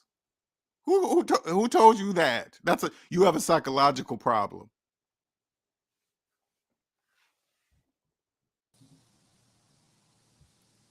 Hello. What's going on? What's going on, sir? How you doing? Not much. I just had to come up here.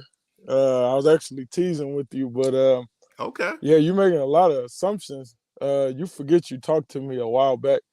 I'm actually the person that paid off my student loans in one payment, and I actually own my house outright, and I actually own rental property outright. So Okay, congratulations to you. right. Congratulations. So, but you were just saying how I'm one of these people that believe debt slave and all this. So you just making assumptions. But I'm trying to tell you, without any assumptions, I'm listening to you.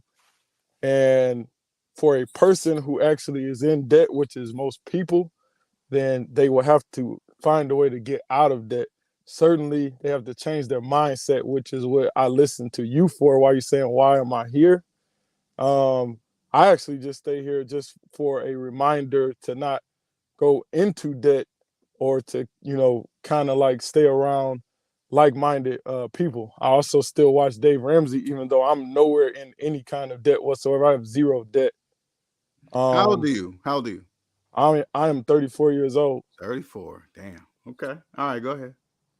Yeah, so when I'm saying it's half, I'm not I guess I'm not saying that you're doing anything wrong. I'm saying there's probably people that watch you, because most people I talk to, I tell them to, because I talk to them about financial topics, I send them you and I send them Dave Ramsey. I actually promote you a lot to most of my close people, so they can actually change their mindset.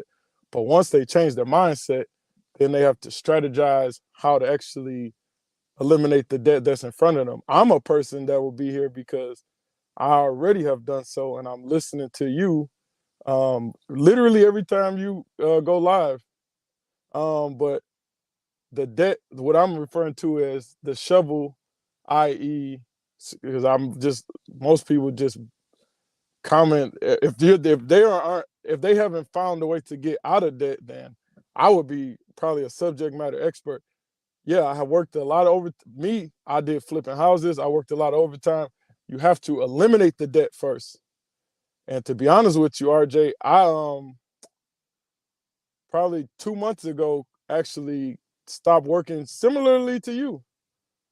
So I'm just telling you, but in order for me to do that, I actually had to work more to eliminate the debt. And then people just throwing stuff all in the comments. You can't eliminate student loans with bankruptcy, which I've heard you talk about a million times. So a lot of people just saying a bunch of stuff in the comments and they don't even know what they're talking about. But yes, in order to eliminate what's on your plate in front of you, you do have to work hard and just eliminate it. I think you even said you moved with your sister and then you kind of like you slowly eliminated your debts down. But then now, yes, when you're on the other side, certainly you can um, have the mindset of which I actually do share with you. So let me ask you something. So for people to know, that's what my consultations are for, so they know what I do. So you do know, you do know what I do, right? I help you own yourself, right? You know what I do, right? Absolutely. Now, when I say there's a psychological part to capitalism, you know that's true, correct? 100%. You're the Okay. person that actually helped me think that way. So I know there's only like, I would say there's probably only like 2% of the population know that. I agree with that as well. Okay. So that's why when people, because I don't, and also I see a lot of people trying to compare me to Dave Ramsey or whatever, right? But I don't do what he does. I don't have nothing to do with finances. I just teach people how to use math with their money. That's it. I don't do nothing else. I just say, hey, this is how you use math on your money. That's it. But I know that, RJ. But when somebody's listening to you, if it was their first time, they might not know. They're like, okay, you're just telling me I'm dumb. But I also know, listen, but I also know this is not for everybody. This is for a select few like you. I want you to know, this is what I'm telling you. This is what I'm saying to you. You hear me because you're supposed to hear me. You know what I'm saying. I do know what you're saying. The people that say, hey, I do know what you're saying. It's like, hey, you're calling me dumb and stupid. It's not for them. That's why they think I'm calling them dumb and stupid. I'm not going to change what I am to say, because they're not. I know the majority are not supposed to know. So when I hear them say that, oh, you're talking bad about me, that tells me you're not supposed to know what I'm saying. That's why. Not at the face value. I'm saying, like, a lot of people say, well, what now? I guess. What do you mean? The people that are asking about what I do? No, like, if you help them identify the problem, then they want to get rid of the problem, then what now? What do you mean, get rid of debt? Yeah. Yeah, I would create a plan for them how to do it, but I would do it. Okay, got you. Yeah. Well, you know, RJ, you don't really like advertise your services that much. No, I don't. You know why? Let me tell you why. Because I had to start charging more, because people were they don't really, and I'm not saying anything negative about the people. It's just more of, they don't know what I do, and I don't really want to waste time talking to people that don't know what I do. Because once you own yourself, this is what I do. I help you own yourself, because first I have to help them understand that they don't even own themselves, but they don't know they don't own themselves. So that's step one. That's what I help them do. You know, I don't disagree with probably zero. No, I know, but that's anything that you say. You are meant to hear me. That's why I want you to understand. Everybody can't hear me, and I want you to know you should be like, not because it's me, like I'm special or anything. I'm just saying. No, you are. Just to know that it is, and it's a privilege, man. Because when you go around every day, I bet you hear debt slaves all day, every day. All right, I'm sorry, LJ. I keep calling you RJ. I bet you hear debt slaves all day, every day, but they don't know you can hear them. I do, and sometimes I'm talking to myself in a debt slave voice, and I gotta watch one of your streams to get back in line. But that's beside the point. What I'm saying is, through your streams, I think I don't know. That's me trying to tell you, like you said, go elsewhere if that's what you look. I'm saying your services. A lot of people don't really know that you're offering services, I guess. No, and no, that's a valid point. That's all. That's, I guess. No, I get what you're saying. I went around the corner to go next door. Right. No, you're right. No, that's what you're saying is valid, right? I think that was more about me, because I first came out trying to offer services real quick, trying to say, hey, I'll do this. I said, okay, because when you go out and start your own business, sometimes you have to throw out there and see what sticks. And then if it doesn't stick, you just reel it back in, redo some things, and then you're going to throw it out there again. Because when you start your business, people think you just start a business and everything you do first works right away. It doesn't work all the time. Sometimes things don't work, and then you just try it. Okay, that didn't work. And then once it sticks, then you just go from there. Then everybody will know what I do in the services and stuff like that. Well, since you have me up here, just the other day even, I tried to have a conversation with one of my siblings. I pointed them to your streams. Most of the time, I know people don't watch them no way, even though they ask as if they want to kind of find solutions. Right. So yes, you're right. If they have the right ears to hear, then it will be for them. But most people, even me in conversation, I'm like, it just kind of goes in one ear and not the Well, I other. was telling Nick asked that same question. He was like, what do you do when you see your loved ones that are doing debt slave things? You can't do nothing. The only thing you can do is show them how you're living. That's what I strongly suggest to people that come over. They say, well, what do you do, man? They're not listening to me. Show them how you're living stress-free, doing what you want, enjoying life. Jobs are not ruling you. You're not going around talking about work all the time. Work sucks and this and that. Show them that stress is not part of life. It's a choice. Yeah, I stress out about what I'm going to eat for the day. That's probably the height of my stress. And that's about it, huh? Yeah. You know, I was just trolling, RJ. I just hadn't talked to you in a while, man. I appreciate you, man. I just wanted to pop in and say hello, man. I appreciate you. Thank you, man. Thank you. Especially 34. Man. At 34, congratulations. For real, man. That means a lot. Hey, for anybody listening, RJ definitely changed the way I think. And that fateful day, I thought about him right before I sent my what do you want to say, 5-figure payment to my student loan org, and then I called him afterward and I thanked him for it, even though I flinched a bit, but I definitely, he was correct. Once I did it, I literally felt a weight lifted off of my shoulders, and I haven't looked back. And even once you're done, like I said earlier, I still literally, it's a good feeling every time RJ goes live, or LJ.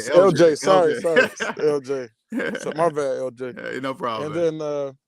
And then he literally is doing probably, this is probably one.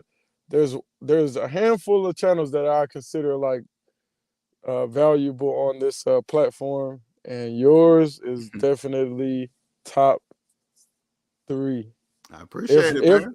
Top 2, if it's not, and it's not 2, as they say. So I appreciate you, man. Well, wait a minute, man. Nobody else knows there's a psychological piece in capitalism. I should at least be number 1. No, right? I said you're top 2 and you're not 2. That means you're number 1. All right, cool. Yeah. Yep, man. I appreciate you, and happy holidays. I was popping in, just giving you a little troll action today, man. I appreciate you, man. All right, later. Yep. That was cool, man. I like stuff like that. Yeah. And and I want you to know too something, man. Top Shelf, Nick did the same thing. He dropped 5 figures to pay off his 40,000. 40,000. And this is what I consider it a privilege. Nick had me do it with him. I was online. We did it online together. 5 figures, 40,000. Boom. I want you guys both to know the privilege of even having the money to do it. That's and you guys created that privilege, right? You guys created the privilege to even drop 5 figures to pay off your student loan one shot. How many debt slaves you think would have did that? How many debt slaves you think would have did that? Oh shit, man! I would have took that 40,000, man. I would have flipped it, put it in cryptocurrency, and then I would have took the money out and then paid off the student loan debt. Yeah, you guys all say that. All of you guys say that. Same old thing. Same thing.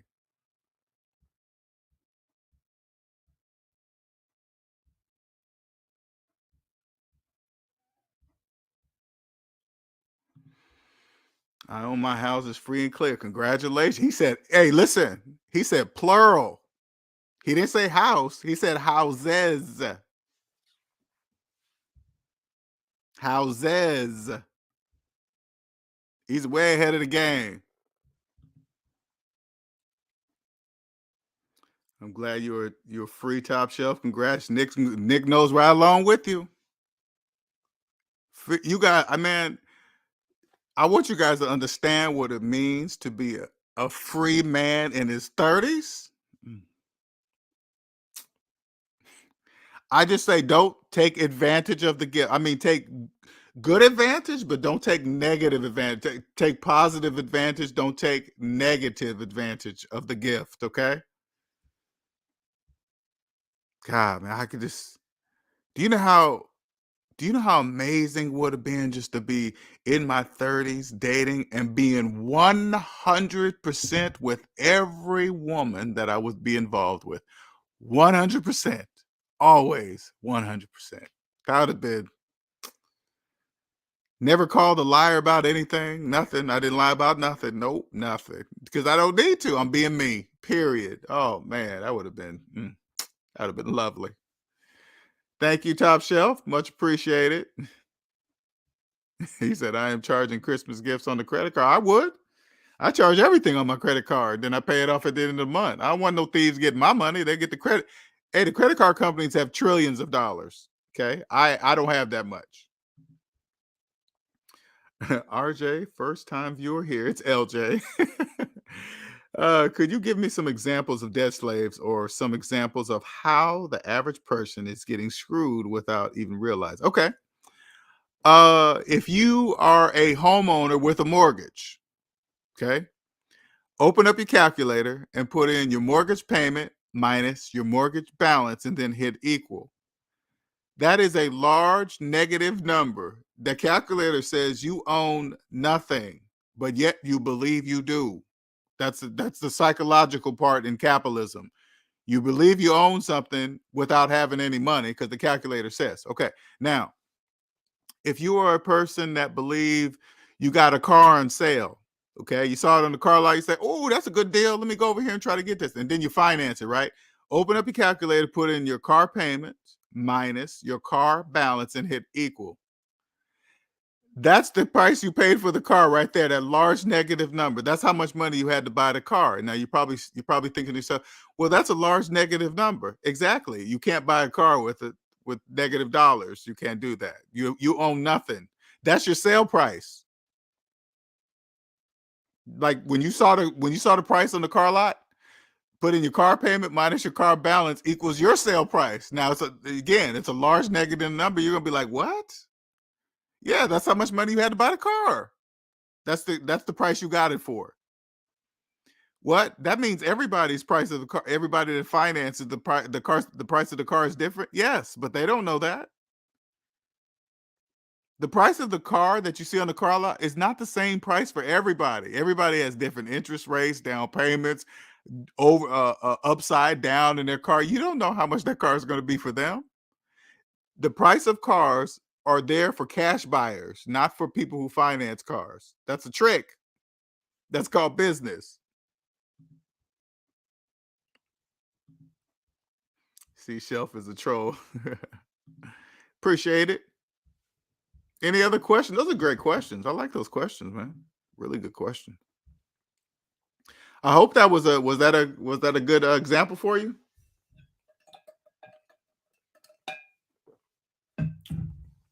Any other questions? Good question.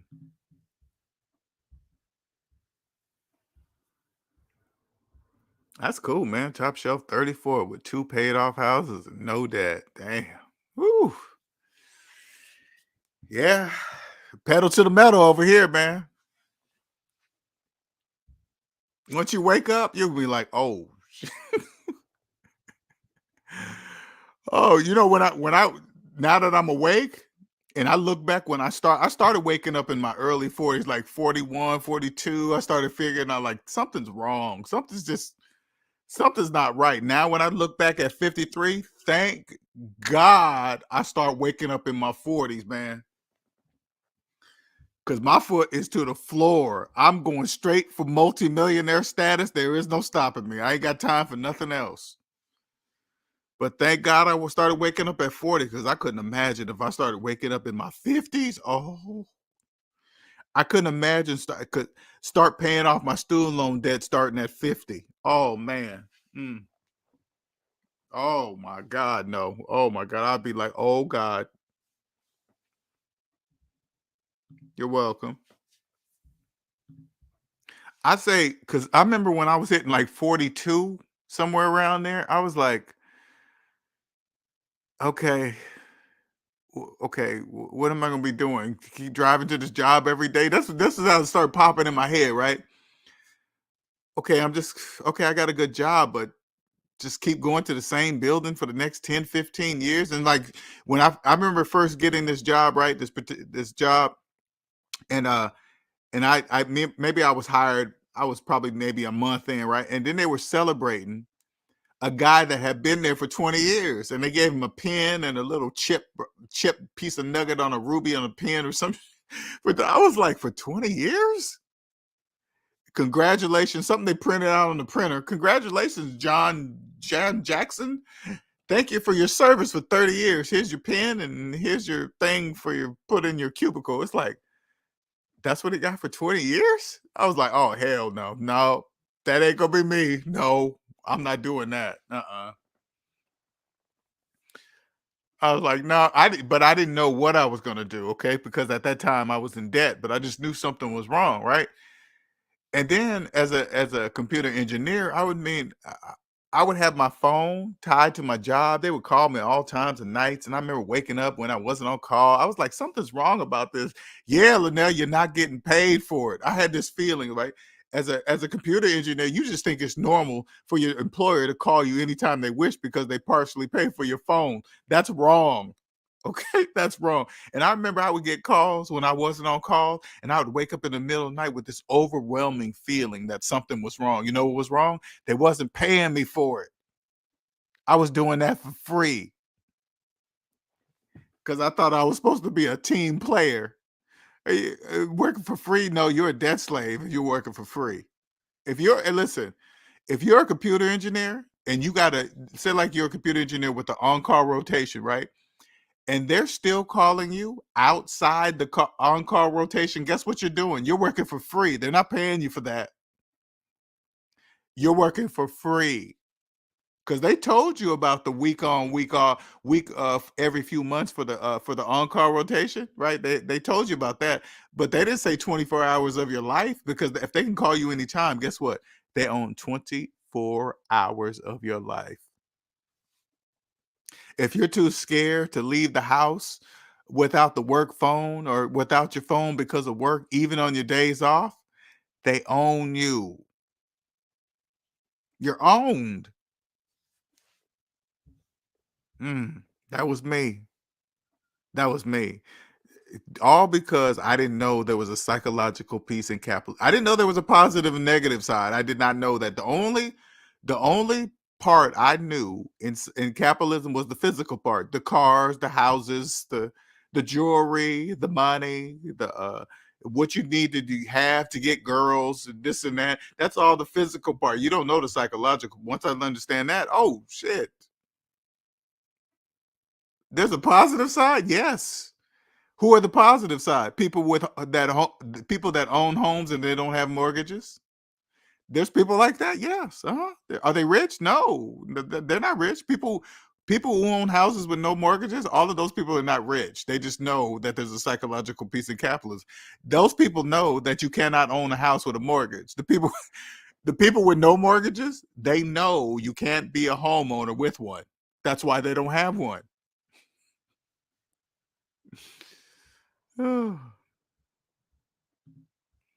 Me too. Work phone with email account attached and work computer. That's it.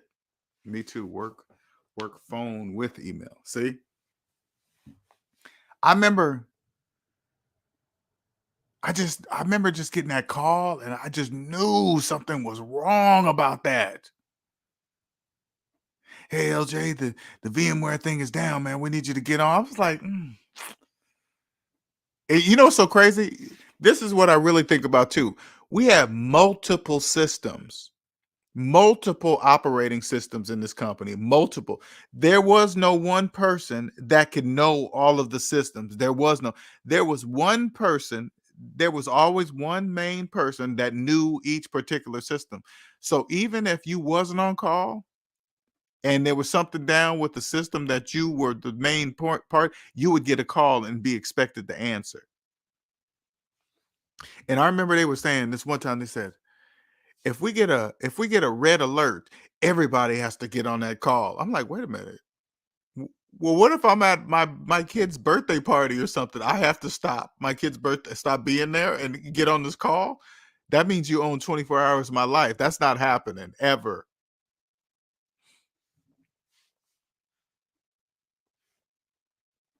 Once you own yourself, you'll realize and see that the 40-hour work week is a program. You're like, oh shit, I didn't realize that. Yep.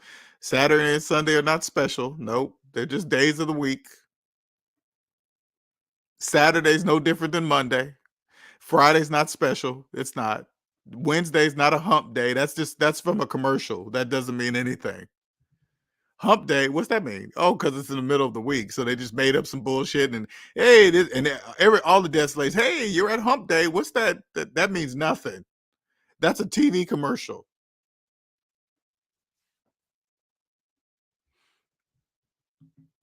And if you go on vacation, a pile of emails, backed up work-related items, waiting when you get back. Check this out, Top Shelf. Check this out. And people, when you have jobs, you don't really understand. You can't see it because you're in it, right? When you want to take a vacation, right? You have to give your job at least good notice to say, hey, in a few months, I'm going on, I'm gonna take this week vacation in a few months from now. That's for, not only is that to let them know, that's to let them know that they need to put somebody in your place while you leave. So they're not supposed to be no emails backed up, no nothing, because there's somebody. That's the reason for you to tell them. Now, if you just left and say, "Hey, I'm going on vacation right now, starting today," they would fire you, right? But then you go on vacation, you get back, you got backed up emails. When you're, put it this way, when you're in debt, you're going to stress out, get angry, go home, take it out on your spouse. Oh, I had a horrible day and this and that and blah, blah, blah. Because you can't do nothing about it because you're in debt. You got to do what they say. But if you had that same job, but you were debt free, that wouldn't bother you. It would, if you had backed up emails and all, it wouldn't bother you. They would still get taken care of in the same order at the same speed, within the same time period of 40 hours a week. No overtime, no working through lunch, none of that shit. That it stops, right? 8 hours. Okay, nobody took care of these emails? No, then I'll start with the earliest one just before I went to vacation. I'll get to yours when I get to it. The person in debt, they would stress out. Oh my God, I got to work through lunch. When you work through lunch, guess what? You're working for free. Because I believe in every state a lunch is required by law, and if you're working through it, you're working for free. They're not paying you for that.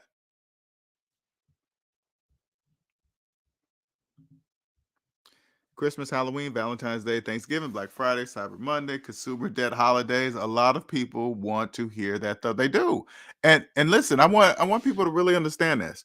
When you're on the positive side of the economy, what debt slaves do is what they're supposed to do. They're supposed to finance things on Christmas. That's how it works. That's why all these afterpay. Listen, they don't really have that much money. That's why there's so many afterpay businesses coming up now, because they don't have no money. So the afterpay businesses are taking advantage of the debt slaves having no money. That's why the bigger stores like Target bring them in, because they get the shop. Listen, if a store like Target brings in an afterpay placed into their store, that means the people finance everything they buy inside of Target. Target gets paid right away, and then the afterpay handles it from there. No different than the banks and cars and shit like that. The same thing. Why wouldn't the Target bring that in there? They would lose money. You think Walmart and Target, they're doing that because they just want to do it? No, they're doing it because they have to do it. Because debt slaves don't have any money.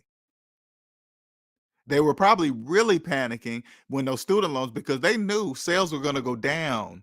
If those student loans were due in January, sales were going to go down this Christmas. But when the president pushed it, sales went back up. That's what they're supposed to do. Debt slaves are supposed to do that. That's just business. It's nothing personal. All those holidays, and then when tax day sales is like when income tax come around. Hey, income tax sale. What are you talking about? Oh, they're talking to debt slaves. Debt slaves feel like the income tax return, somebody's giving them some money. Nobody's giving you no money. The goal of life is not to live forever, but to leave a legacy forever. That's what I'm in the middle of doing right now, and I understand what I'm doing. I'm in the middle of leaving a legacy. That's a fact. You know, so crazy. Now, when I look at other people that leave legacies, now I get it. I understand it. Not many people know. They wouldn't even. Hey, how do you leave a legacy? Not many people would even know how to do that. What do you mean? How to do? That's what I'm about. That's what I'm doing.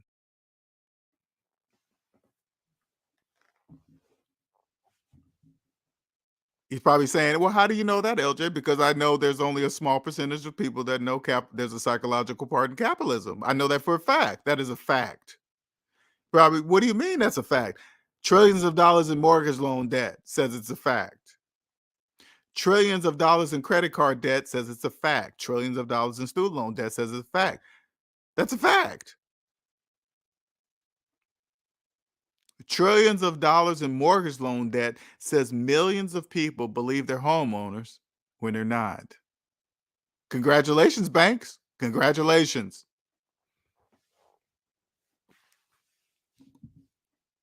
Trillions of dollars, that commands respect. That, to me, that does. That commands that's a lot of people that believe it takes 30 years to pay off a house. That commands respect to me. I don't know about you, but it does to me.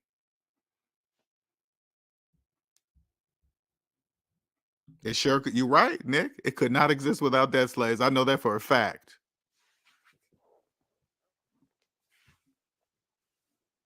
I mean, when you understand the positive side, you clearly see how these holidays are spaced. It's like, bam, for this, give you some room to work for a little while, stack up some bread, spend it again, then stack up some. Here's another holiday coming up. Oh, here's another one. What's up, Yes, Nick? sir. Yes, sir. How you doing, man? Yo, what's up, SMD? What's going up? on? LJ, what's up, man? Yo, salute to everybody who's free. But yo, what would Christmas look like without debt slaves? Like without financing? That's what's so crazy. Like, Yes. and what's so wild is now, like, let's say, I don't know, like you have little kids or a family or something. Now you're pressured to finance even more because you can't have a regular Christmas. You gotta have a bunch. You gotta get the new iPhone, new PlayStation VR 2, new PS5, and you don't have the money. So what the holiday is gonna do, it's gonna pressure you. Yep. Sure. Yeah. So because they now, want to take pictures on social media. They want to show all right. Look at all the presents I bought my kids. I bought them everything. Look at how tall my tree is, 25 feet. Everything. Yeah, so it's just wild, man. Like the part of that debt matrix is, that pressure as well. It all comes with it. That's the psychological part. Yeah. It commands respect, man. Just look at it. It does. Because January student loan payments would have ruined Christmas if he didn't push it. That would have ruined. Oh, yeah. Imagine if those payments start. Now it's like, oh, okay, you're going to decide whether, okay, are you going to pay your student loan or are you going to get that gift or correct. You're going to buy that thing.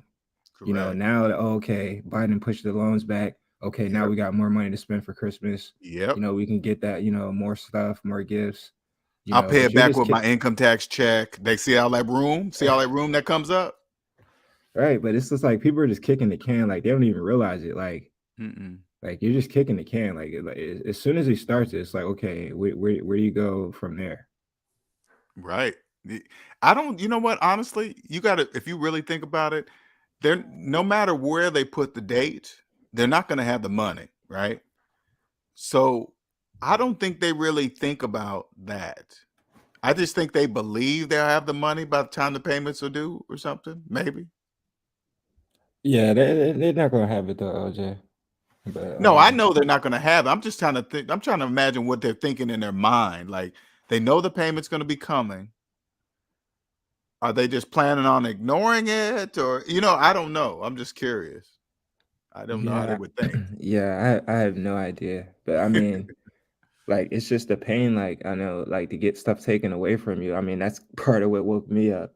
And I didn't Yeah. want to experience that anymore. So, I I was think like, oh, even I'm that not was. doing that I think that anymore. was important for your journey too, though. That was important. Yeah, that's facts too. Mm. But also going back to the whole gifts things, like especially with the phones, like kids are getting cell phones, like brand new phones for Christmas or whatnot. But they're not learning, like, the parents don't want to tell them no, but they're not learning the lesson of, okay, you can only get this if you have the cash. They're Right. thinking that, oh, okay, this is how it's supposed to be. So they're learning the lessons from how Christmas it was for them. Now Yeah. they're going to grow up and like, okay, this is what we have to do. Going back to that whole pressure thing.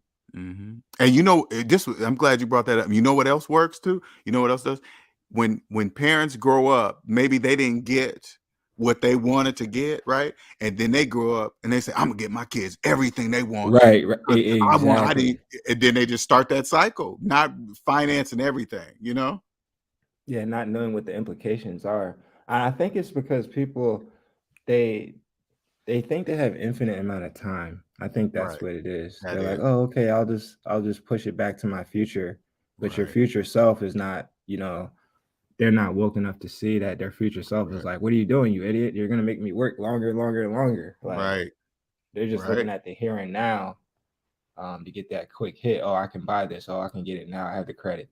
But we know that's what they're supposed to do. See how we gotta, when you cross over, you gotta kind of struggle with that a little bit because they're doing exactly what they're supposed to do. Yeah, It, it's fascinating. And yeah, it would, salute Top Shelf Chuck. You're free, bro. Salute to you, bro. Stay free. yeah, yeah, yeah. Salute Oh to yeah, he Andre got a too. couple houses too. Shit, Yes, sir. nice man. No, I told him because he said he dropped 5 figures just like you did. Yeah, he said, yeah, I heard that. Yeah, he Yeah, said he's flipping houses, so he's probably hit the yeah, wholesale real estate market. I was gonna ask him that if he was still up, but just to give people who are listening some inspiration on like that it is possible. Like you hear like people like Top Shelf come up and say, I paid my student loans off and one fell, at one two time. guys, two guys in But their early 30s paid off their student loans. That's yeah, man. yeah, People need I to did hear it. that. Right, I did it with solar sales. So that's how I did it. Sales, I was Mhm. able to close commission deals and save up Right. big chunks of cash, and I just attacked the debt. And like I said, I was nervous about it too. Like notice that Top Shelf mentioned that as well. Like Mhm. it almost makes you want to flinch. You're like, wait, man, I'm about to drop 40,000. I'm about to drop 50,000 or however much your student loans is. And you're like, you start thinking, oh, what could I do with that money? Right? I can go finance a Right. BMW M6, or I can get a Corvette C8. But then you're like, and then it was crazy, LJ, right? And Mhm. praise God for LJ because he was right there with me when I pulled the trigger on that. But Mhm. nobody's gonna throw a party for you. You're not gonna get like an achievement. It's not gonna say bloop bloop, or yeah, you just got an achievement score. Nothing's gonna happen. You know what's up? I'm going to flip it on you too, so you can know, Nick. When I was your age, I was nowhere near having $40,000 cash to even put on a student loan. I need you to understand that I was nowhere near that. I was in deep debt. Right. I did not have $40,000 to put down to even have the option to do that, man. So you already had to have had a certain mindset to even save up that much money at your age. Yeah, I mean, like I said, for me, it was the pain to get my car taken away.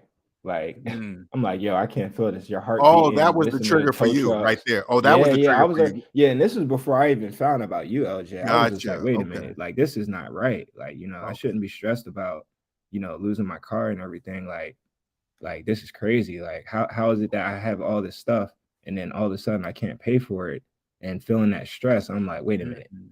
why is that there? See, now I can look back on it with financial, 2020 financial vision, See, you no, know what that's I'm cool. saying? I just learned something. Like everybody has their own trigger, and that was yours. Because my trigger came from the bank. The bank triggered me. Right. So your car was your trigger. The bank was my trigger.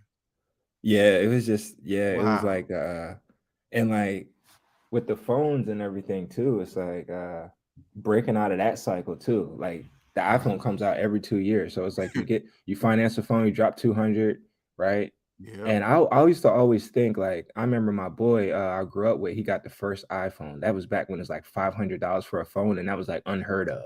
Like Right. a video game Right. console was like 300. So Right. the first iPhone, right? And I always used to think, like, how did he get that phone? Like, we were like kids, we were like 13, 14 years. Oh, he had a You know what I'm saying? $500 phone. Yeah, Okay. how did he get it? You see what I'm saying? I know he don't have the cash. I know he don't have the money. I know, obviously, his parents got it for him, but like Right. they didn't have the money either. So it's Right. like it was just incredible. But nowadays, and then like look, you drop that 200. Yeah, my bad, LG. I was going away from the microphone. You drop that 200, right? And now you're in the cycle. So it's $30 a month for 2 years, right? And soon as you pay off the phone, it's like now you want to get the new phone. They say, hey, look, you don't even have to drop anything. You can just, trade in your old phone because they want to keep you financing it. Right. You know what I'm saying? If you keep the phone, now you don't got to pay that extra $30 a month, but they got the new phone out. So it entices you, trade your phone in. And if you wait, like if you don't trade your phone in a certain particular like time frame, you're not going to get that same deal, right? Quote unquote deal. Oh, so they put a time limit on it too, so make you hurry up. Yeah, you got to hurry up. Wow. We want you to keep financing. Now, imagine how many people are trapped in that phone circle, because you can't get out of it unless you got to buy your way out of that. It's the same thing. You got to save up enough money to buy a phone out in cash and then not continue with the financing plan. Oh, that's right. Because you that's the got only in way order you to can get keep out that of it. phone, you got to pay your phone off in order to keep that phone. Right. Because And like you said, don't with they the shut it down insurances, if you owe money on it, you can't use it, or don't they lock it somehow? well, it's tied in with your monthly service, so it is tacking on your bill. So if you can't afford the service, they're not going to take your phone away. They're just going to turn your phone service off altogether. That's what I mean. Once they turn the service off, that phone cannot be used, right?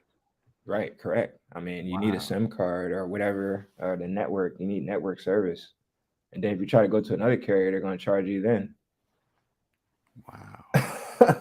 They got them trapped, man. Can you imagine how much those phone companies are making? They're making a lot of money. Oh yeah, you gotta get on the other side, right? Just start offering finance. Now, think about it. Now that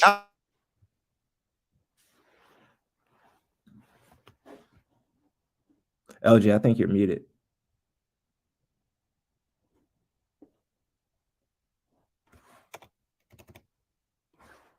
Hey, LJ, if you can hear me, I think you're muted. Can you hear me now? Okay. Yeah, we can hear you now. Go ahead. Imagine now that you're on the positive side, imagine how much the phone companies are making now, because they have all of those people trapped in the cell phone loop. Now they got to be making multi-trillions now. They got to be making trillions. Oh yeah, for sure. I mean, the whole system is designed based off that, as you say all the time. And the psychological part, people don't want to be caught.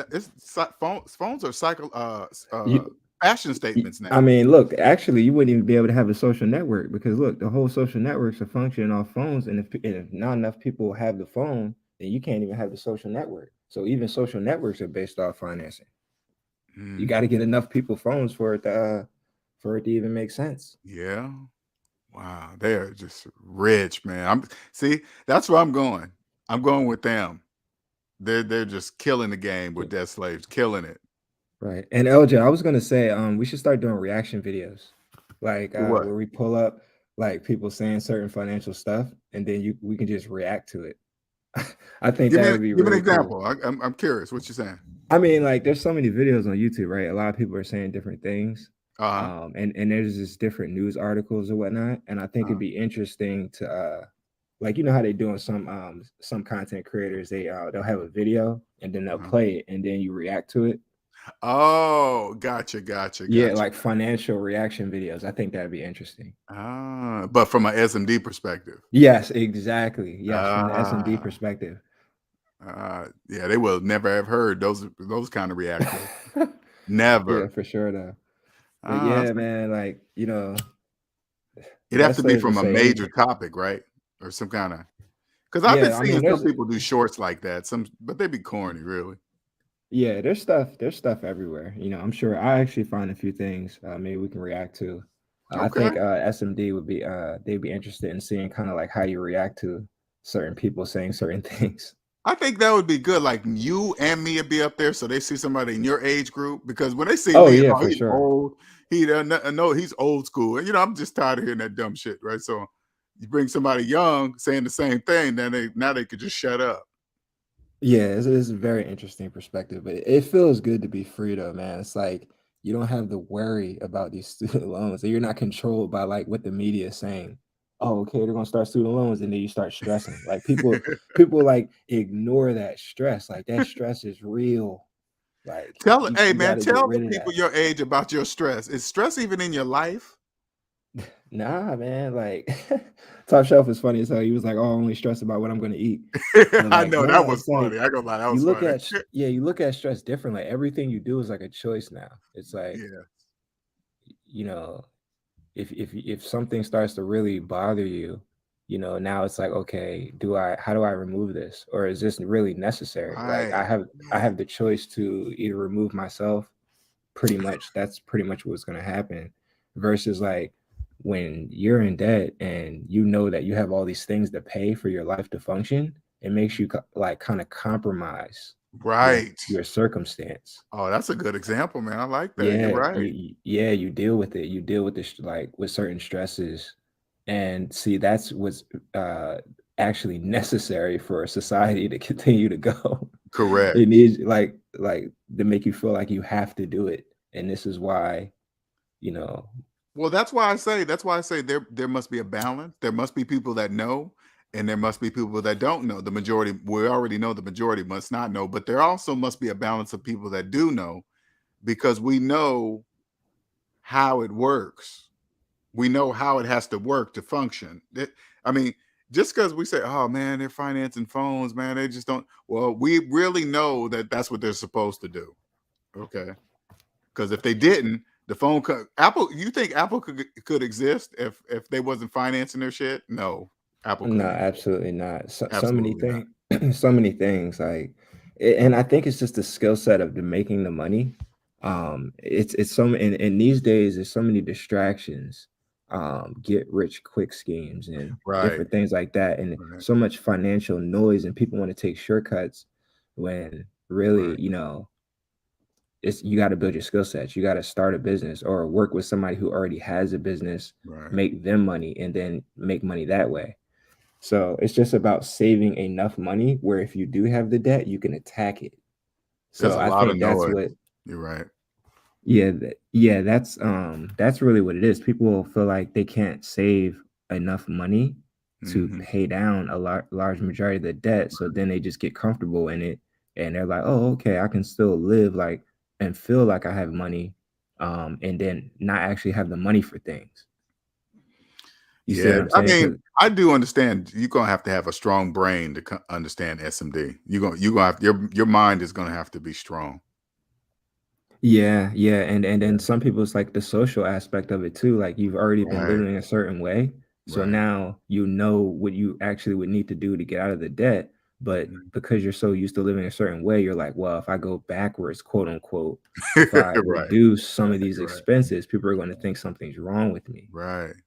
But you got to block all that out. If you're listening to me right now, you're listening to SMD and you feel that way, you got to block all that out because at the end of the day, it's about you. It's about your Mhm. financial situation.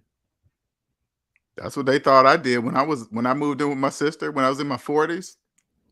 Oh, what's wrong with LJ? Is he on drugs? What's wrong, man? He's down on his luck. What happened? Did he lose his job? I mean, I heard all kind of stuff. I was like, first of all, I'm never in another person's life that deep. I don't even care. That's none of my Right. business. But people have always wanted to be in my business for some reason. I never understood that. What does LJ do?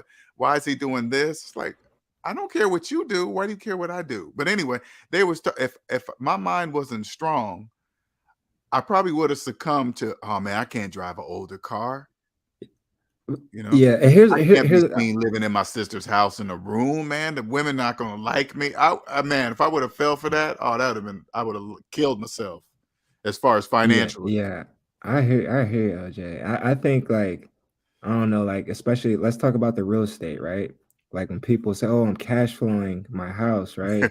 And they Right, have mortgages on the houses, and like right. that's a big one, man. Like Yeah, I speak with homeowners, quote unquote, every single day, like 30, 40, 50 people, and so many people believe that they're homeowners right, with right, mortgages. Like right, it's ridiculous. Like when you can see it, like the X-ray, right. like where you weren't even noticing That's this why you have to before. respect it. I mean, you have to respect it. It's like, wow, how long did that take? Right. It's Yeah. just, And, yeah, and and you work with them. You know, you selling the things that go in the houses, the right. solar and this and that. And they're Yeah. like, hey, I'm gonna Mm-hmm. reduce my energy bill and this and that. You're like, oh man, Yep. We have all types of financial packages, financing, like God loans, damn, leases. And look, we got the cash option too. And guess what saves you the most? cash. But you know what's so Absolutely. crazy? But if they didn't finance, you guys couldn't be in business. Oh yeah. Oh, You see what I'm saying? for sure. The banks know you cannot I do business without them. This Period. is facts. This is That's facts. that. I mean, my deals last year, 80% were finance loans, Hmm. and I'd say 20% lease. Now it's flipped. Now it's 90 to 80% lease and then Hmm. 20% loans because the APR and the industry is like it's just up. So it makes it harder to sell the deals because it's less savings because it's more interest. And it's still all the bank, lease, loan, whatever, still the bank. Yep. See what I'm saying? They own. Think about it. If you really take a look, the banks run everything. Clearly, okay, it's not whatever it is, what it is, right? But nothing functions without them. Yeah, LJ, They obviously know that.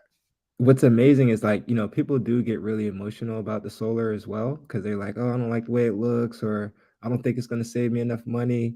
And it's like, this is not even your house. Like, Right. you're talking about, oh, I don't want this ugly system on my house, and it's not even your house. It's like you're still paying the energy cost, and it's hey, Right. you know what I'm saying? I don't have to pay the electric bills, like, you know what I mean? But it's But just it's no fascinating. different. It's no different than driving a Tesla, a finance Tesla. It's the same thing. They think they're saving. They think they're saving money because they're using electricity on a finance Tesla, Right. but they're not. They don't know that. Yeah, and then it's so funny because you bring in different elements that I didn't even think about. Like when you talk about how the time aspect of charging the car, like that's actually most people Right. wouldn't even think that far into it. But yeah, Mm-mm. Yeah, because once you own, you know as well as I know, once you own yourself, time becomes number one. Now you right, think about sitting at a charging station for 40, first wait in line to get to the charging station and then sit there right. for another 30, 40 minutes. Today, there's no way I could do that ever. Yeah, that goes back to people thinking they have infinite amounts of time. Yes, they do. Yeah, so They do. And once you own yourself, now that I'm 53 now, I'm like, oh shit. You know, not saying that I'm running out, but now I know what I could have been doing had I known this in my 30s. That's all I'm thinking. That's what I think about. but congrats, OJ. You're doing great things with SMD. I really Mhm. appreciate you, brother. And I'm gonna hop that back down in the chat. All right, man. But yeah, I'll be back up more often, LJ. I appreciate you, brother. Yeah, I appreciate you, man. Thank you for And jumping up. and to everybody listening, you can get free. Trust the calculator. All right, man. Appreciate All you. right, peace, LJ. All right. All right, you guys. I'm getting off here. It's going on 2 hours, 30 minutes. Late night. Thank you, everybody, for joining. Andre, thank you, sir. Thank you for staying up. Thank you for Michelle and Rachel from Australia. Thank you very much. Oh, every Sunday day. Okay, I'm gonna let you jump up here real quick here. You there? Can you hear me? Hel Yes, I can hear you. Okay. How you doing? I'm doing well. How are you, sir? I'm good. I'm good. What's going on? Good. I'm just calling to, I don't think I've ever called in. A lot of firsts with you. Um, Okay. um, I'm calling to basically talk about just wait, I think there's an echo. Let me turn myself off. Yeah, make sure you got just the one window open and you're not listening through YouTube as well. Yes. All Okay. right. So I was just calling to say, like, every time I've never been so dedicated to a channel. And I think it's like, I compare it to like going to church and you go to Okay. church. Well, I go to church regularly. Uh-huh. And the pastor, the kind of church I go to, is not flashy at all. And he talks about pretty much the same thing every single week. Okay. and and every single week I feel, the conviction of my sins. Okay. And and you would think you would get bored with hearing pretty much the same message every single week. You still there? Uh-oh, I hope I didn't lose you. You still there? I can't hear you if you're talking. Uh-oh. I think I lost you. Hello. Oh no, I think I There you lost go. you. There you go. There you go. There Oh, you go. okay. All right, you're Yeah. back. But yeah, I compare it to going to church because you hear the same message and you think you would get bored, Right. but you need to hear the same message in Mhm. order because when you go out into the world, the temptations of capitalism, and there's Mhm. nothing wrong with capitalism. No. It's No. a great system. Yes. And it allows us to have all the stuff that we have, Mhm. or the ability to get the stuff that we have. Like the opposite end of that, as Mhm. I've read in the chat, would be horrible. Yeah. So, you know, you go out into the world and you experience all those things and you need to be reminded. You need to be like, refreshed. So you come back to SMD, you put on a live, and you're like, okay, I remember it's psychological. Don't fall in the trap. So that's Yes. that's pretty much all I wanted to say for No, I now. And appreciate that because that is important because I'm glad you said that because that shows the program is strong. Okay, especially if you've been in it all your life, you're just now hearing SMD. It's going to take you a while to deprogram yourself from it because you've been in it all your life. It's going to take and some people that come across this, they think it's supposed to happen fast, but it takes a long time. And it counts on how you approach it at what speed. It's totally up to you, but it takes a minute. It does. yeah, I've always been cheap. Hmm. So, I don't know if we had a consultation. If you Mhm. got to see my credit report, you only saw two cars on there because I don't finance cars. Mhm. And in fact, I drove a car I got from Craigslist for $600 for like 4 years.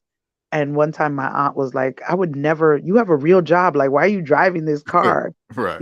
I would never, she was like, I would never drive a car like this. Right. But Mm. my problem was I was cheap, but then my money would go to stuff like, eating out Mhm. or going on trips. And it wasn't going to my student loans. I'm like Right. negative however much, that I'm supposed to be paying. But now my mindset has changed where I'm like, Mhm. okay, because I have a kid and I'm like, now I have a kid and I'm like, I need to see the money going somewhere. I can't just be cheap for nothing. Mhm. It's a waste of time to be cheap for nothing. Where's the money going?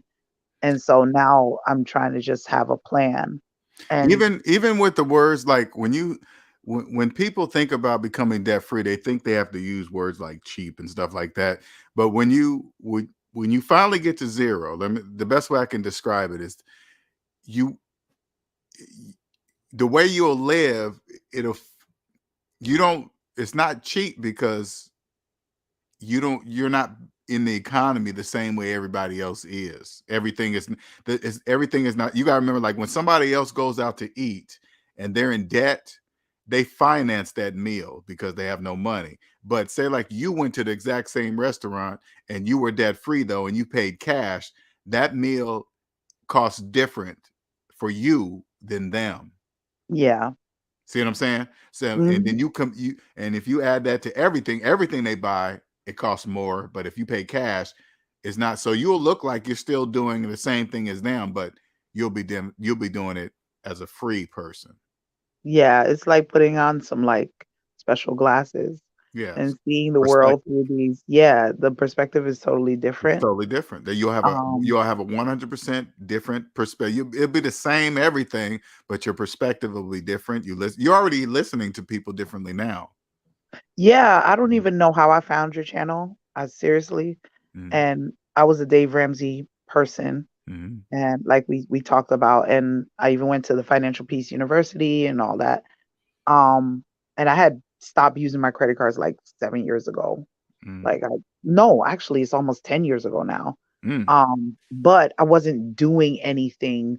Like the money's still gone. Like even up to I told you I went 2 years abroad. I worked abroad. Mm-hmm. And I barely had expenses because the country I worked in was cheap to live in.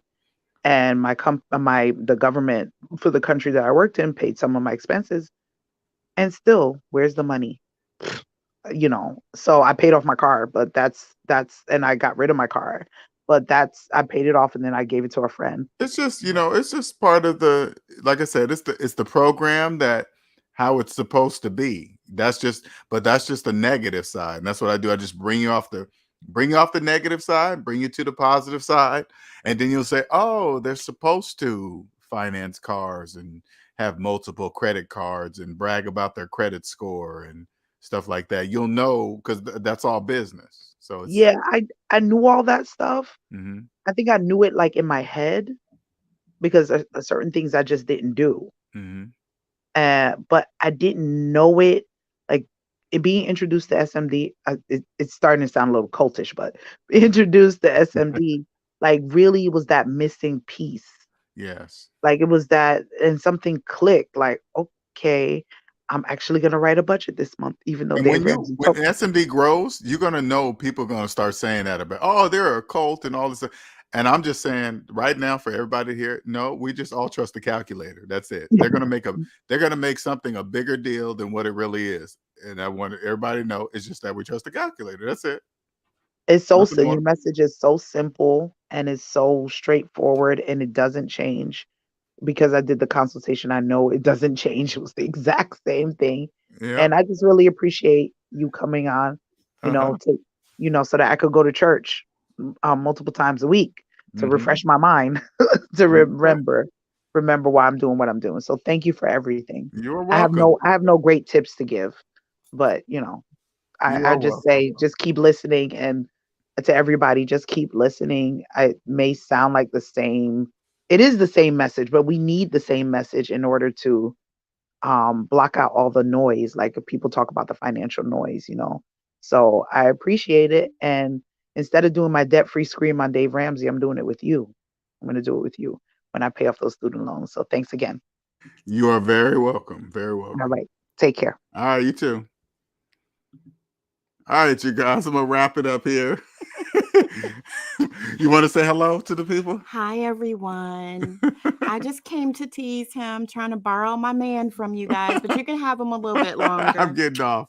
That's fine. All right, everybody. Thank you, everybody, for joining tonight. That's my cue for bedtime. See you later. You guys have a good night. Thank you, everybody, for jumping on. Much appreciated. All right, later.